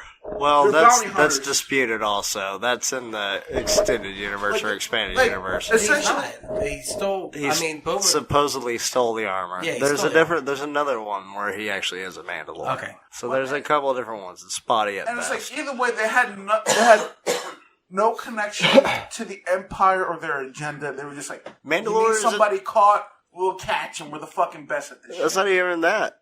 Like, that's just one person out of the Mandalorians. Yeah. The Mandalorians are like Spartans. They're trained to fucking kill and just live and die by the gun. The Mando that we follow in The Mandalorian has this job. But they even addressed that in the third episode when they're like, how come only one gets to go up at a time? We're all relegated to stay down here in the bottom. And then he's even labeled infantrymen. Like, they're all soldiers of fortune. That's pretty much It's it. just, I don't know, it kind of just made me realize that Boba Fett really had no stake in the Empire's Which, by the agenda way, at the main artillery guy, the one that picks the fight with the Mandalorian, all. The big dude, yeah. that's Jon Favreau. Oh, Is that really? His name is Paz Vizsla. Wait, how the fuck do these people figure out these guys' names and shit? His name is Paz Vizsla. Does that ring a bell to y'all? Did y'all watch Rebels or Clone Wars? Did y'all ever hear the name Pre Vizsla? Pre Vizsla had the dark saber, and he was the leader of the Mandalorians Oh shit! in the cartoon. Oh no, I didn't know that. Yeah. Same guy? Pre Vizsla and Paz Vizsla. I'm sure Probably Paz son. is probably his son. son or grandson, Oh, or just shit. some sort of descendant, but... Fucking hell. You were talking about the carbonite freezing. Probably one of the coolest interactions in all of Star Wars. and also When- the most pimp moment ever. Exactly. Yeah. Whenever they have to test the carbonite because they want to put Luke in carbonite to take him back to the Emperor. Right. Just be easier. Well, let's So just it's try like- it on this fucking tall jackass over Yeah, here. exactly. Go get. Try it on my daughter's boyfriend. It's the space equivalent of showing up on the front porch with a shotgun. You're taking her to the fucking prom. Here's the Married problem. and take Leia to the You prom. know what? To be fair, Let's- the Skywalkers are kind of like space fucking rednecks. Oh, they're They- space hillbillies. It's space white trash. Space all villains. Fucking into- each other, like, True. getting... We've said it Yeah. before. Shmeese Skywalker was the local town whore. Oh, yeah. Who was just fucking everyone and going, Yeah. I had a space baby. Promise out of there says nobody. And then fucking Anakin is freezing the boyfriends as they show up, like, I ain't saying... and the brother and sister. Anybody's making fucking my out. daughter, it's me. And that's Oh why- my god. That's why Luke is fighting him, because they're fighting to the right to fuck Leia. Oh my Listen god. here, Wookie. Yeah. If anybody's fucking my daughter, it's gonna be me! Dude, they are space white trash. Yeah. Vader is fucking mad at all of What them. are you for- doing to these parts? This is Skywalker territory, boy! Oh my god, it's so fucking true. Read the sign. No Wookiees allowed, you Wookiee lover. Yeah. Take your Wookiee loving ass and get out of here. I love it so much. When I'm you- sorry, sir, but we don't associate with people who associate with Wookiees. No, thank you. Goodbye. No, thank you. So they freeze them in carbonite, and they have that amazing interaction. You know, I love you. I know. No. Yeah, bitch, I fucking know. Family Guy did it the best. She goes, "I love you," and he goes, "Fuck, Fuck off." off. It's so amazing. Like that. I literally was watching it again, and I went, "Fuck off" as I was watching off. it. I love that because that's what it is. I do wonder, though. He was, like, shackled and shit. How the fuck did he end up like that in Good carbonite? question. Maybe the carbonite was so intense he broke the shackle. So what if it's just, like frozen mid-break? Just like... It freezes the metal first. And then, Oh, yeah, then he broke it because Yeah. it hurt so bad probably to Yeah. be frozen in carbonite. Good point. And then the whole point between the Vader Skywalker battle was he wanted to drop him into the carbonite freezing thing and hit the button evidently, but Luke jumps out and he's like, "Your training is went well." And then they have that amazing so that's interaction. why he didn't have to go back to Dagobah. I got all the you're tricks right, I because- needed, mister. It's like, You know, it's, hey, Hey, Yoda. My dad just said I did really good at training, so I ain't gonna go back and see your stupid ass anymore. Fuck you. Yeah. We're gonna go find my own goddamn space rocks, make my own goddamn space sword. Don't worry about it. My dad said I did a good job. Yep. My papa said I was great. Yep. So they had that interaction where he ends up going out in a little skiff. Yeah, and I know he cut my hand off. I didn't need it. I didn't need it. I got another one. I got a better hand. It's metal wires, Pop. So we go to that scene, though, where they fight. The anger, and he cuts his hand, and he kind of whimpers in the corner, which I think is cool. You know, he literally is at a dead end, and they have the amazing interaction. You know, the greatest reveal, of the all greatest time. twist Of all all time. fucking of all time. time. Yeah, which is the nobody ever fucking even once thought it, saw it coming. Even when they filmed it, whenever they had They the would not interaction, let David Prowse know. They The didn't only let people that anyone- knew was the only George Lucas person- and he Luke. went up to Luke and he went up to Mark Hamill and he tells him, he goes, this is what's happening, because they told Prowse to say, no, I killed your father. They were saying that Obi-Wan was going to be his dad. Whenever actually the line was, no, I am your father. Yeah. And that is the ultimate betrayal to the audience and the most shocking thing. And I think there's no way that still doesn't work. It's in the Zeitgeist. I'm sure everyone fucking knows.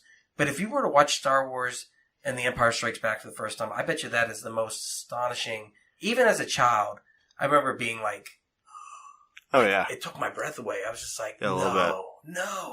no, that's his, no. I think Luke's expression says it all. Yeah, No, yeah. that can't be. Yeah. No. And then the accepting and just falling, like he feels the force. Yeah, and the he's force like, says, but drop. he's like, no. He's like, well, do I want to join this guy, or am I just like, Yeah.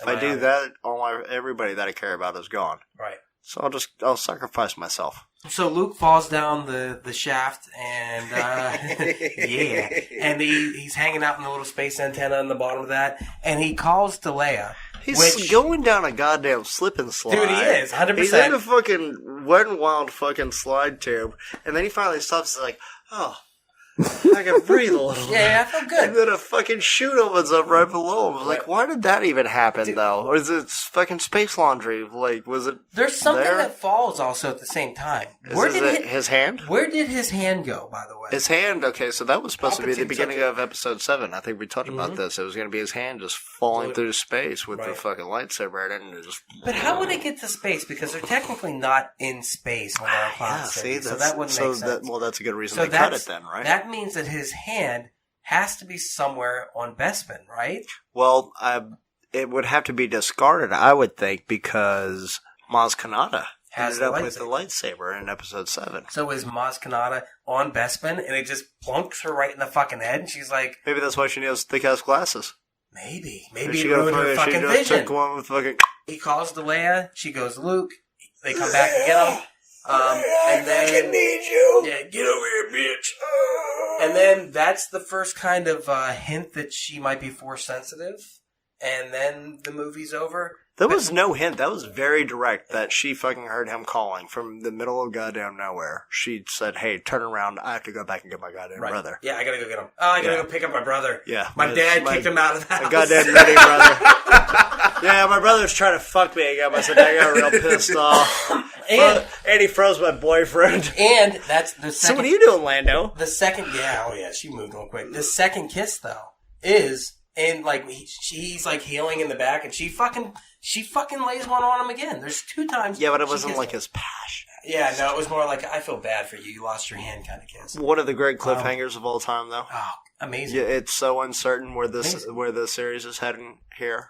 Even Lucas himself, I would be willing to wager, didn't know how he was going to make this. He looked at the toy sales, which is why Ewoks came into part 3. And we'll Gary about that Kurtz here. went out the door. That's Irvin Kershner. Irvin Kershner directed the movie, but Gary Kurtz was the second producer, or the producer, and he had a big hand in saying no to Lucas. He said no to Lucas. Once he was out of the picture, no one said no to Lucas. Right. And Gary Kurtz has often said if he would have been around for Return of the Jedi, there would have been no Ewoks. Would not have happened. It would have been Wookiees as they originally intended. That's how they would have done it. But because Kurtz was out, Star Wars kind of becomes a different thing after that. Yeah. So he did say no to Lucas. And if you watch a lot of the behind the scenes in the prequels, No one says no to Lucas to his face. Yeah. Look, guys, if you don't want to see, look, Jar Jar is key to everything. No, George, I think that's a bad idea. If Jar Jar doesn't work... George, I think if Jar Jar doesn't work... George. If Jar Jar doesn't work... George. None of this is going to work. No, George, we're not... This is Gary Kurtz talking. We're not doing Jar Jar. I'll tell you what, Gary, you can kick space rocks. All right, I'll leave. Yeah, see ya. I do want to say that as one little thing. teddy bears. Yeah, just look how cute they are, and then they're touching my nipples. They're moving around. I do wonder what it would be like to see a movie or a TV series or a cartoon or whatever based between Empire and Jedi, where you see that 3-year gap. You That see would be everything great. that happens. Yeah, why do I need to fucking see what happened between episode 3 and episode 4? Yeah. If I didn't give a shit about episode 2, the Attack of the Clones, right? Why the fuck do I want to see the goddamn Clone Wars? Y'all built it up to be this thing that it couldn't be. So you went to a digital format and tried to make it into something else that it wasn't. Great. Give me what I fucking care about. Yeah. I want everything that happens in between New Hope and Hoth, and everything that happens in between fucking Hoth and fucking Return. And you know what you could do is you could take Splinter of the Mind's Eye, which takes place, I think, after the first Star Wars, and you could rework that in ways, but you will have to take away the relationship aspect because, like I said, once you get to Return of the Jedi, which we're going to talk about, or as I like to call it, the second Muppet movie, you really do get to the point where the Muppets take Endor. The Muppets take it, dude. It is a Muppet movie and a half, isn't it? Return of the Jedi is not fucking around. Like, he found Yoda and he's like, "God, can we get 80 million of these?" Dude, it is the Muppet movie. It's fucking insane. Ready? As I'm ever going to be. Okay, so let's talk about the final in the original trilogy, The Return of the Muppets. I mean, the Muppet movie. I mean, the Jedi. Return of the Henson Creations. So originally, Revenge of the Jedi, which I still like that poster a lot. That's pretty fucking sweet. A couple weeks before release, it was changed to Return of the Jedi, and like you said, filmed under Blue Harvest. Yeah. As the title for filming, so no one would know. Because by this point, Star Wars went from being a movie no one thought would do anything to a cultural phenomenon. Insane. Joking aside, this was the Muppet movie. Star Wars went from having some aliens in it to this movie just being all aliens all the time. Like I said, in the first movie, lots of humans for the rebels. In this movie, all puppets. It took a turn. It took a hard turn after The Empire Strikes Back to Muppetville, which I'm fine with. I love the Muppets, and I love how these puppets came into being. And they are state-of-the-art puppets. Like, you buy them. You believe that they're creatures within this universe. But, man, first half hour of this movie, I love it. I love it. It's amazing. I love everything that has to do with Jabba's palace. One of the best deleted scenes out of any fucking movie also that should have been left in. Which was? Whenever Luke is creating his green lightsaber at the beginning. Like, what a fucking, like... Here's what's fucked up is I watched that. There's great documentaries. There's Building Empire, Making Star Wars, and then Return to Jedi or something like that. They play the entire movie, but while they do that, they have sound snippets. They have behind the scenes, and they cut the stuff. Yes. They actually edited that scene back in to the movie. Yes. So I thought it was in there. That's how much that deleted scene feels like it should be in the movie. I thought it was. It is very much a fucking, like, that is it should be in such a badass fucking piece. It's very cool. It feels like it should be in there. But the way they did it with just having Luke show up, because it's pretty crazy at the palace. We have Darth calling out to him also. Whenever he's in the fucking cave constructing the lightsaber, Darth Vader is in his fucking masturbation chamber. Oh, yeah. Doing his fucking... His masturbatorium. Luke. No! Hear me, Luke. Yeah. Hear me. See, I don't remember that in the scene. So man. No, it was fucking badass. So he's just in his ear all the time now. Yes. So, but they don't show that. You don't infer that at all. That's like, it's just kind of like they have some sort of mental connection. You think that they have some sort of mental connection throughout, and this pretty much straight up tells you he's in his ear. He constantly. Is in his ear. You see it even in his wardrobe. Since the fucking events of Empire. Yeah. You see it in his wardrobe. He's all black in this. Yeah. He's being tempted by the dark side. Yes. He's arrogant. He's cocky. He literally says to Jabba, he's like, don't, we will not bargain. He goes, either you will agree with this or you're going to die. Like, it's evil. Yeah. It's awesome. Yeah. I mean, it works. You truly believe it.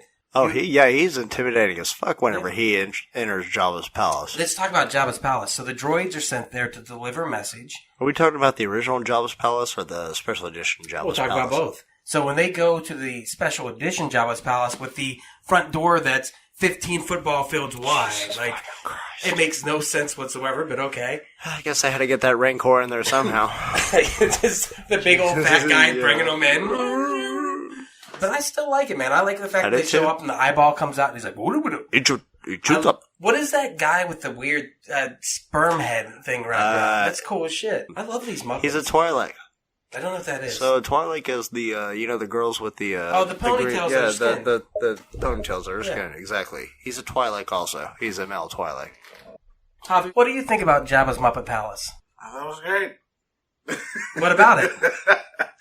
I really like the little fucking thing that was always on Java, like cleaning out his fucking back and shit. Salacious Crumb. Salacious Crumb. Always laughing and yeah, shit. He made a good point. Is that like a Java parasite? Like sharks have those little feeder lamprey things that fucking feed off of them, and just kind of court jesters. Yeah, but it could be a little bit of both. Now that he mentions it, because he is constantly like resting on his tail and on his fucking stomach and shit. Like you even see him sleeping, and he gets there's great crevices. Yeah, maybe there is a bit of a parasitic relationship going on between them. I also liked how Jabba died. Well, yes, killed by Leia, but not just any Leia, Slave Leia. I like to imagine Jawa's dumping salt all over the slug while he's fucking getting choked out. He was into it, man. That was like his palace was like a BDSM fucking palace. You knew he was going to go out. You know, he always wanted to go out that way. He wanted to go I want to be choked by a hot white bro. Yeah.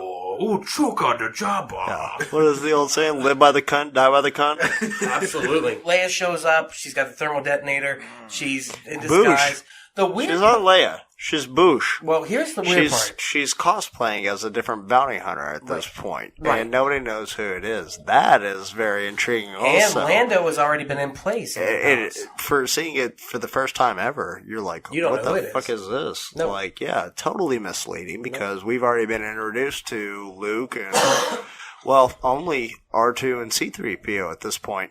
And then it sets up the... Did we get the hologram of Luke telling Jabba his demands? Yes, and he's like, no, I'm not going to give up my favorite And then it's like, why should we listen to this bounty hunter, which is Leia? And it's like, because he's holding a thermal detonator! And he says, this and you get a little nod from Boba Fett in the back going, yeah, I agree. Good stuff. I see what you're doing. Yeah. And then we get the scene where she goes and she wakes up Han, and he's like, you have hibernation sickness. Who are you? Somebody who loves you. Pulls off the fucking helmet. You're like, hit the fucking core. Oh my god. You're like, fuck yeah, he's back, she's back, shit's getting crazy. And then they open the curtains and all the Muppets were like hanging out in the back going like, ooh, ha ha ha. And then even more, they open a second curtain behind the other side, and there's more Muppets back there going, whoa, like, who told all those Muppets to be quiet? Salacious B should have been in the back like, hold it! Yeah. Even Boba Fett's back there just kind of like, so they hid behind curtains? That makes no sense to me, but whatever. There's so much to this. It's a BDSM palace, man. These fuckers love voyeurism. Oh, good point. Right. Good point. Good point. Yep. Good point. Once again, this is the intergalactic trailer park, so there's some weird shit going on. It's great. Then we get the best, if not the best, and I'll just say it. I don't give a fuck. Slave Leia. Fucking, oh my god, Carrie Fisher in that bikini. That is an orgasm. Let's talk about fucking coked up Carrie Fisher in a fucking metal bikini.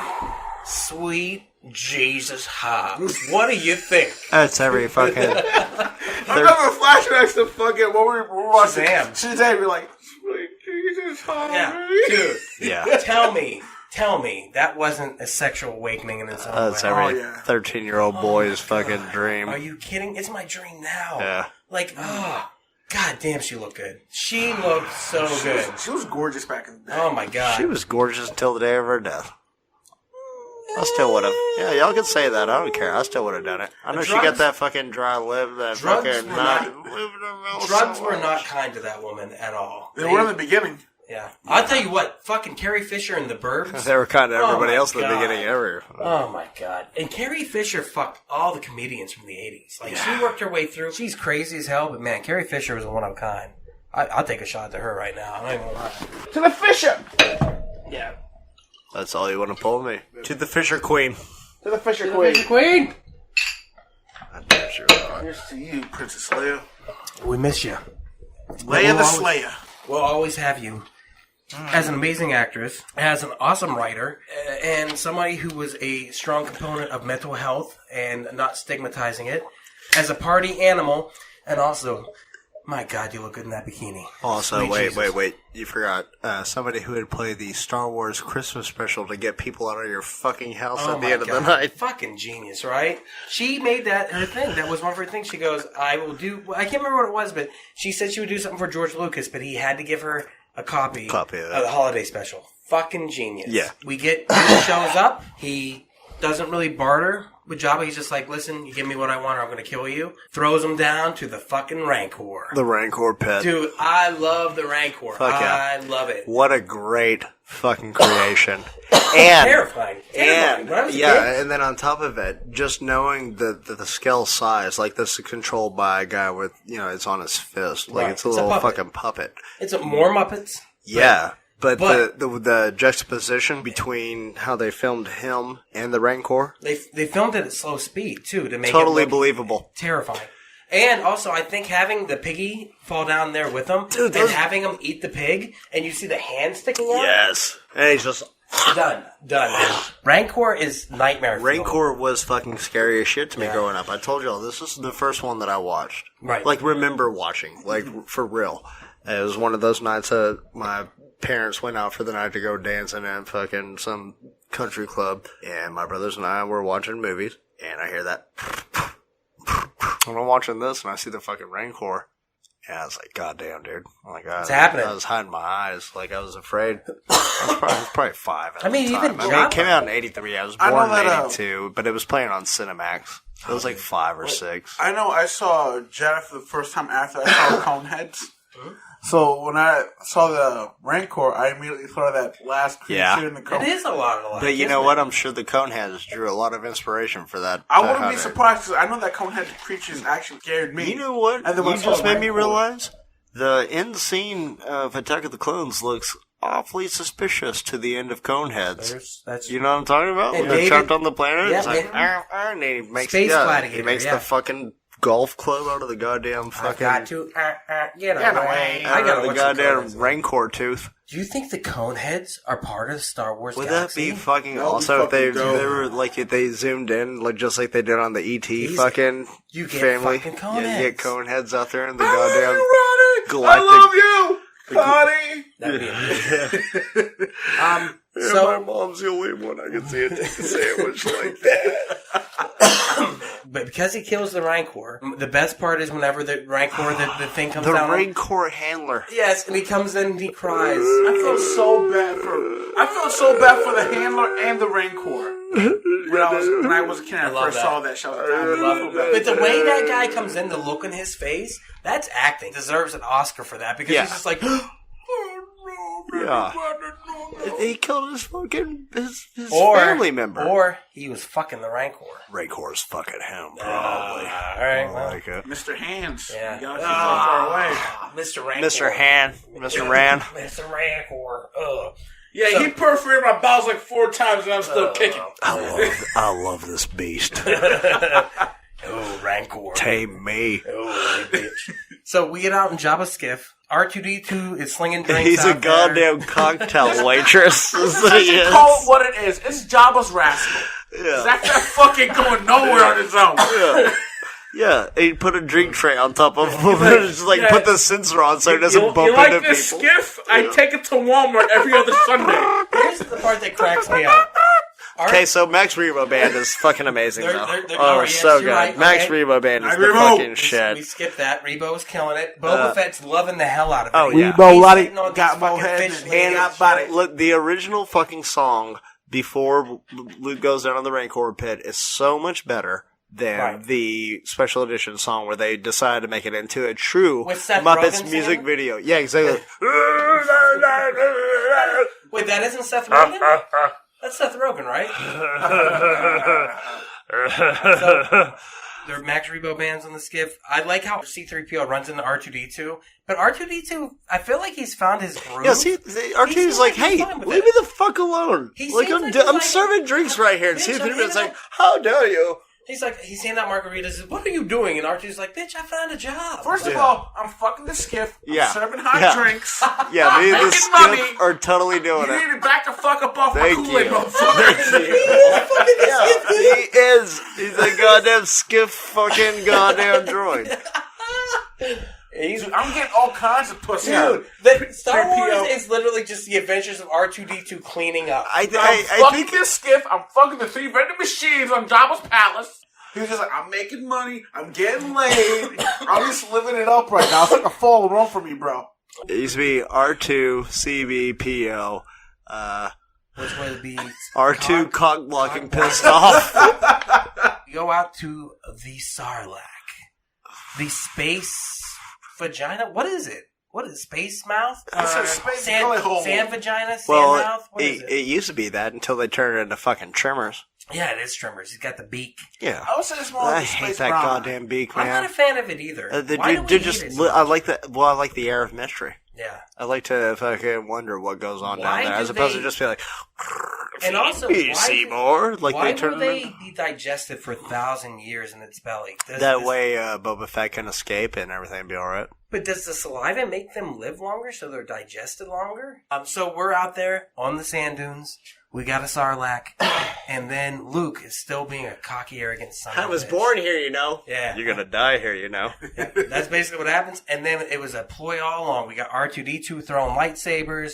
We got Han Solo hitting people while we got he's Lando blind. being three-faced now. Yeah, what was the story with we that? got two-faced Lando being three-faced now. Now he's like, oh god, I threw him under the bus. Now after I've been banging this chick for fucking 3 years, I'm going to come back and help him save her. I'm going to put on a mask. There's that weird look he gives her whenever they move the Jabba thing over the Rancor pit, where he looks at Leia like, oh yeah.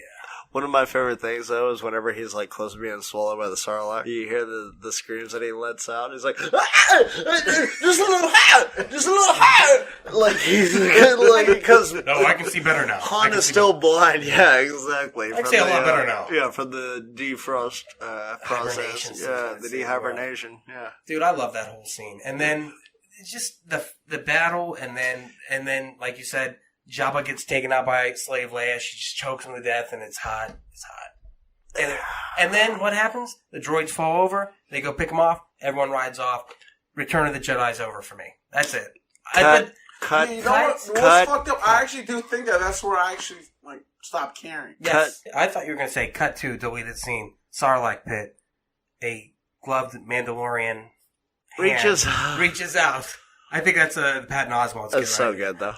He's so right. I will say the movie does kind of slow down there, but we do get the introduction of my favorite character in this movie. Hands down, period, the Emperor. I love the Emperor. I am such a big fan of the Emperor. I'm thinking about getting the Emperor tattooed on my fucking arm. That's pretty dope. Dude, the Emperor is so crazy, that over the top. Bitch. Dude, the prune-faced motherfucking California raisin son of a gun. I love him. Everything he did. Come on, Vader, do it. Come on. I've heard it through the grapevine. Yeah, not much longer, Vader, till you'll be mine. Yeah. I fucking love. Do you like Marvin Gaye, Vader? Dude, I love him so much. And he's so fucking over the top and ridiculous. He hams it the fuck up. Hams it up, man. He chews up the scenery like he's fucking Jack Nicholson and goddamn Batman. Great. It's amazing. And I mean, the story does slow down a little bit. They go to Endor. They've got to get... I love the Endor scene. Where they're on the speeder bikes. That's fucking great. So basically it slows down. Introduction of my favorite fucking Imperial troopers, the speeder bike troopers. Those dudes are badass. The dudes on the speeder bikes, the helmets, amazing, great armor. Terrible at driving those bikes. Yeah. Like, how did you get this job? They're kind of like Sonny Bono with the trees while What are the Kennedys? Whatever. My bad. Sick burn so sick. Yeah, take that, Sonny Bono. That was like 25 years ago. No one will get that reference. It was 97. Yeah, fuck you, Cher. Yeah, no, I would. Oh, wait. Still. Is she listening right now? Yeah. She's got a pancake. If I could turn back time. Yeah. Other than that, Endor is pretty slow moving. You get the Ewoks. I would tell you to swerve. Son of a bitch.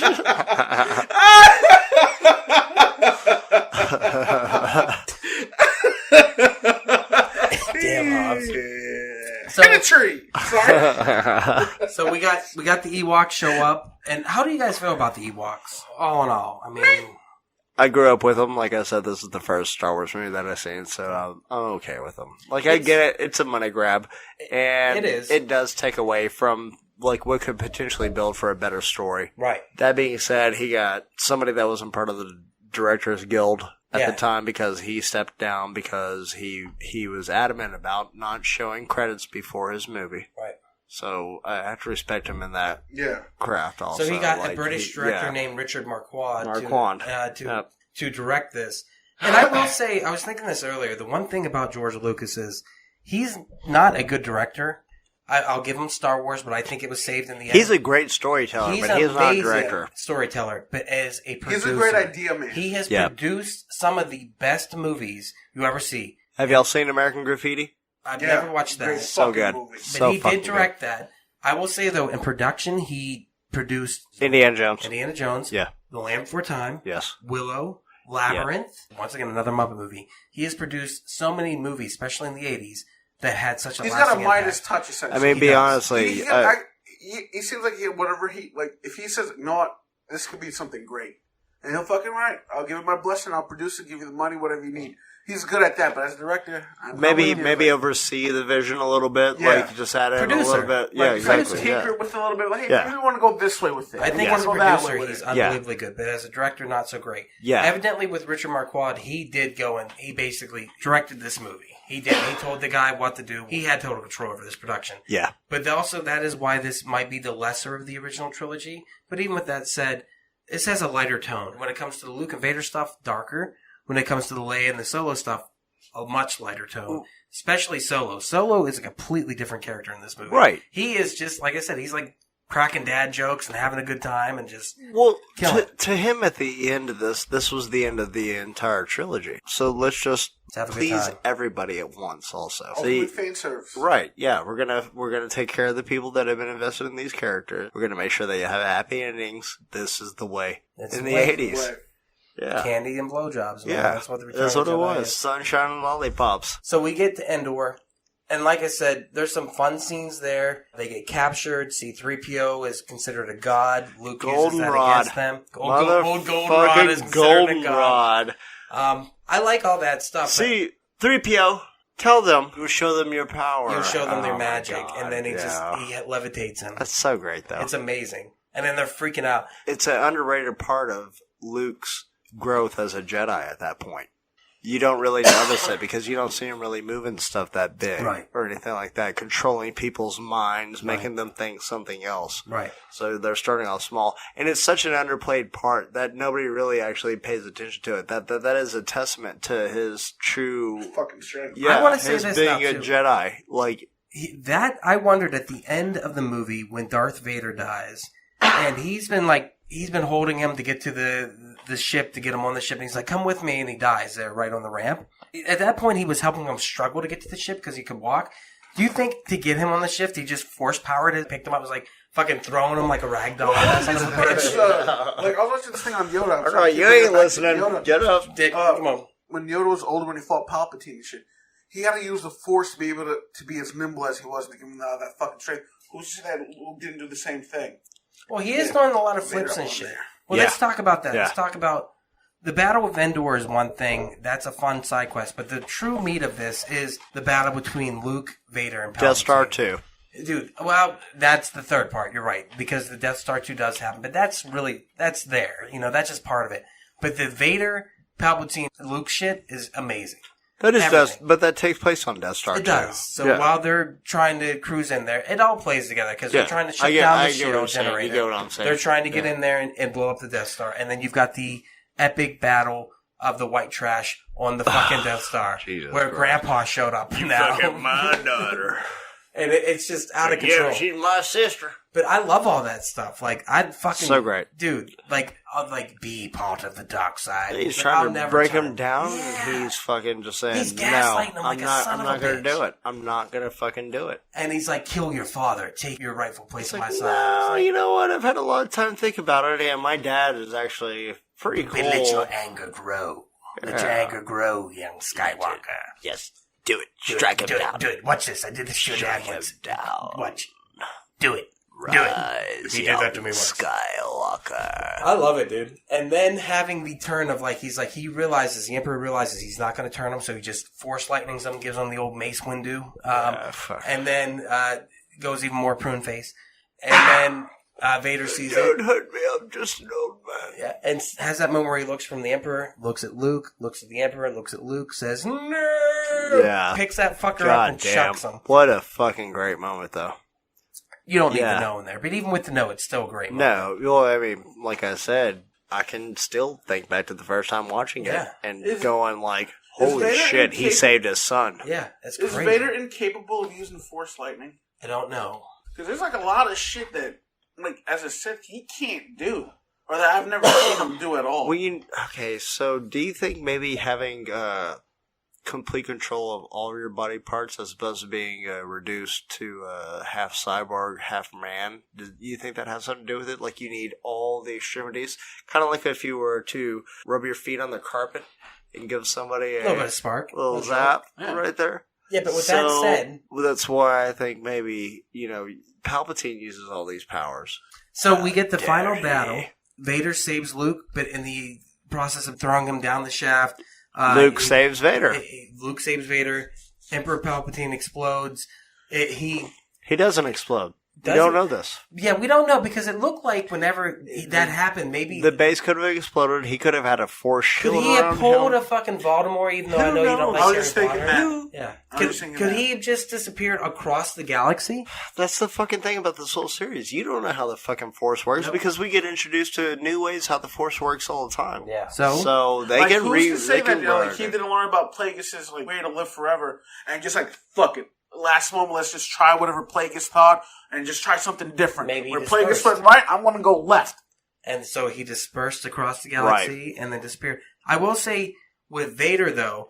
I he like that definitely- idea. What if like he dispersed his shit across the galaxy, and what if like a group of his fucking cells clamped together and became Rey, or eventually evolved into Rey? Yeah. Or it's resting, presiding over any star system, and where they see where there's a hot spot pop up of Jedi activity or Force or midichlorian activity, that he can pop into existence and start manipulating it. Yes, I'll be down with that. I love this shit so much. But we do know that this kills Vader.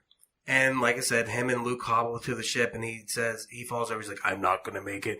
And then we see the fourth Darth Vader in Yeah. the series also, right? Right. So we got David Prowse, we got Hayden Christensen, right, we got Jake Lloyd, and then you get Wasn't it's he Sarah. No, what is it?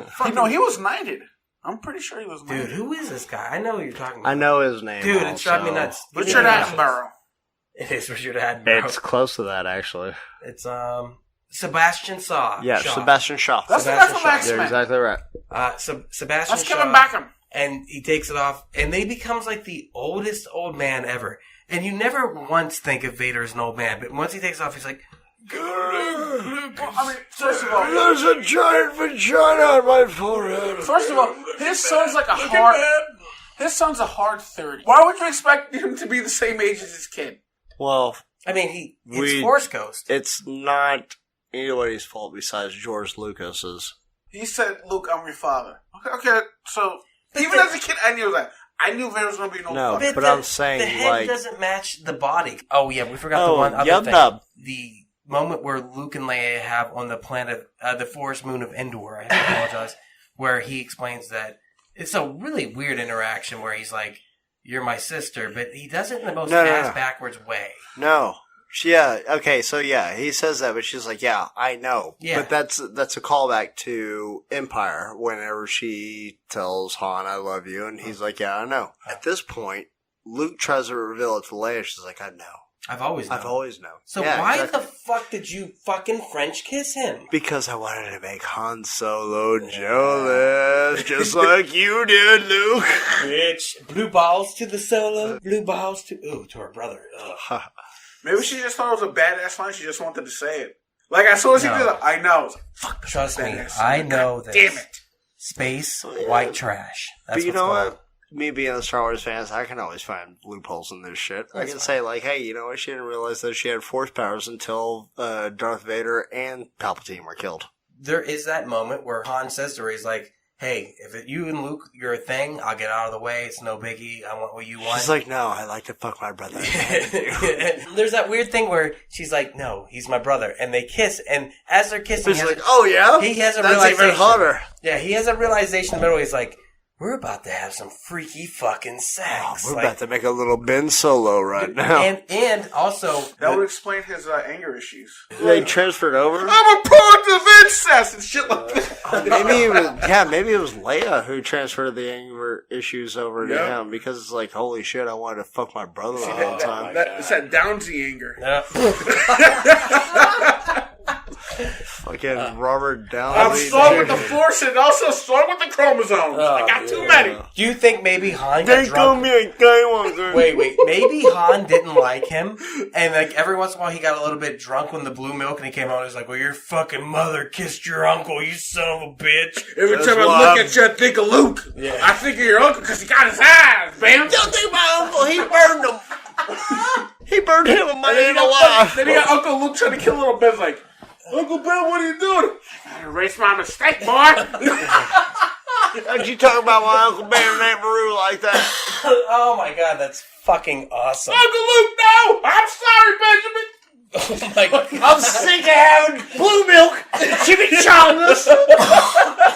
I don't want any more blue milk and chimichangas in this place. Oh my god. Space white trash, that's what this is. Uncle Luke, no! It's Please, so Uncle amazing. Luke. Son of a bitch. So Yub Nub at the end, Yub which Nub. we miss it now because it's no longer there. But Yub Nub was the shit, and they're playing Yub on the Nub fucking decapitated heads Oh of the my stormtroopers. god, yeah, dude, they're using all They're the cannibals. fucking skulls. We know Yeah. they're cannibals. They tried They to had eat to Luke. be. They tried Yeah. to eat Luke and Han Solo. There's without a doubt they Yeah, have to. Well, they're not cannibals. cannibals because they're different species. Oh yeah, you're right. Yeah, They're meat eaters. Yeah. They're carnivores. They're carnivores. Carnivores. You're right. Carnivorous. Actually, I wager to believe that they're I wouldn't be surprised if there is They're cannibalism omnivorous. among They live the on the Ewoks. forest moon of Endor. I bet this is the first time they see meat in a while. So they turn into carnivores. Vicious Because do we see their life on Endor besides Ewoks? Yeah, there's They like, might all be vegetarians. yeah, there's like pterodactyls and shit like that. Maybe in the special edition. This ends the original trilogy, and the last thing we see before we fade to the credits is the Force Ghost of Obi-Wan, Yoda, and Anakin and Hayden Christensen. All I don't understand. fucking rocking out to Yub Nub. Wait, no, we don't see that No, anymore. no, Yub Nub No, anymore. we have Coruscant celebrating. Yes. We have Mustafar celebrating. We have Naboo. fucking God of Naboo celebrating. You also got Jar Jar in there going, That's Naboo. Yep. Fucking bullshit. I mean, not bullshit, but I mean, it's still kind of bullshit because you already had a masterpiece on your hands. Like, why are you gonna go back and fuck with it, bro? I also don't think that the Hayden Christian Force Ghost works because No. Luke never saw him as No. Hayden Christian. No. He saw him as Sebastian So Shaw. if you're gonna do that, then you might as well just take out fucking Alec Guinness and make him fucking Ian McGregor. Yeah, but my exactly. question, and make Yoda Baby Yoda. Exactly. But my question, Yes. Well, don't forget, Fuck the yes. Force Ghost Yes. isn't how Luke perceives him. It's how they want to be perceived. okay, but time out. How is that? Time out. Why wouldn't they all want to be perceived as their younger selves then? Which will explain why Vader's like, I want to go back to my youth, back before I became a Sith. That doesn't make sense. No. That doesn't. How would that sense. not make sense? Because he died an old man. And he died an old man that regretted the fucking action that led him to where he was. All right, it kind of makes sense. No, it makes no because sense. you know what? The true Anakin Skywalker died when he became Darth Vader. Let me tell you why it makes no sense. Luke looks at Anakin like, No, I know you. But he doesn't because he never saw him as long-haired fucking Hayden Christensen No, but Skywalker. that actually does make sense the way that he puts it because No, fuck that. Obi-Wan Fuck that. never bent on his laurels.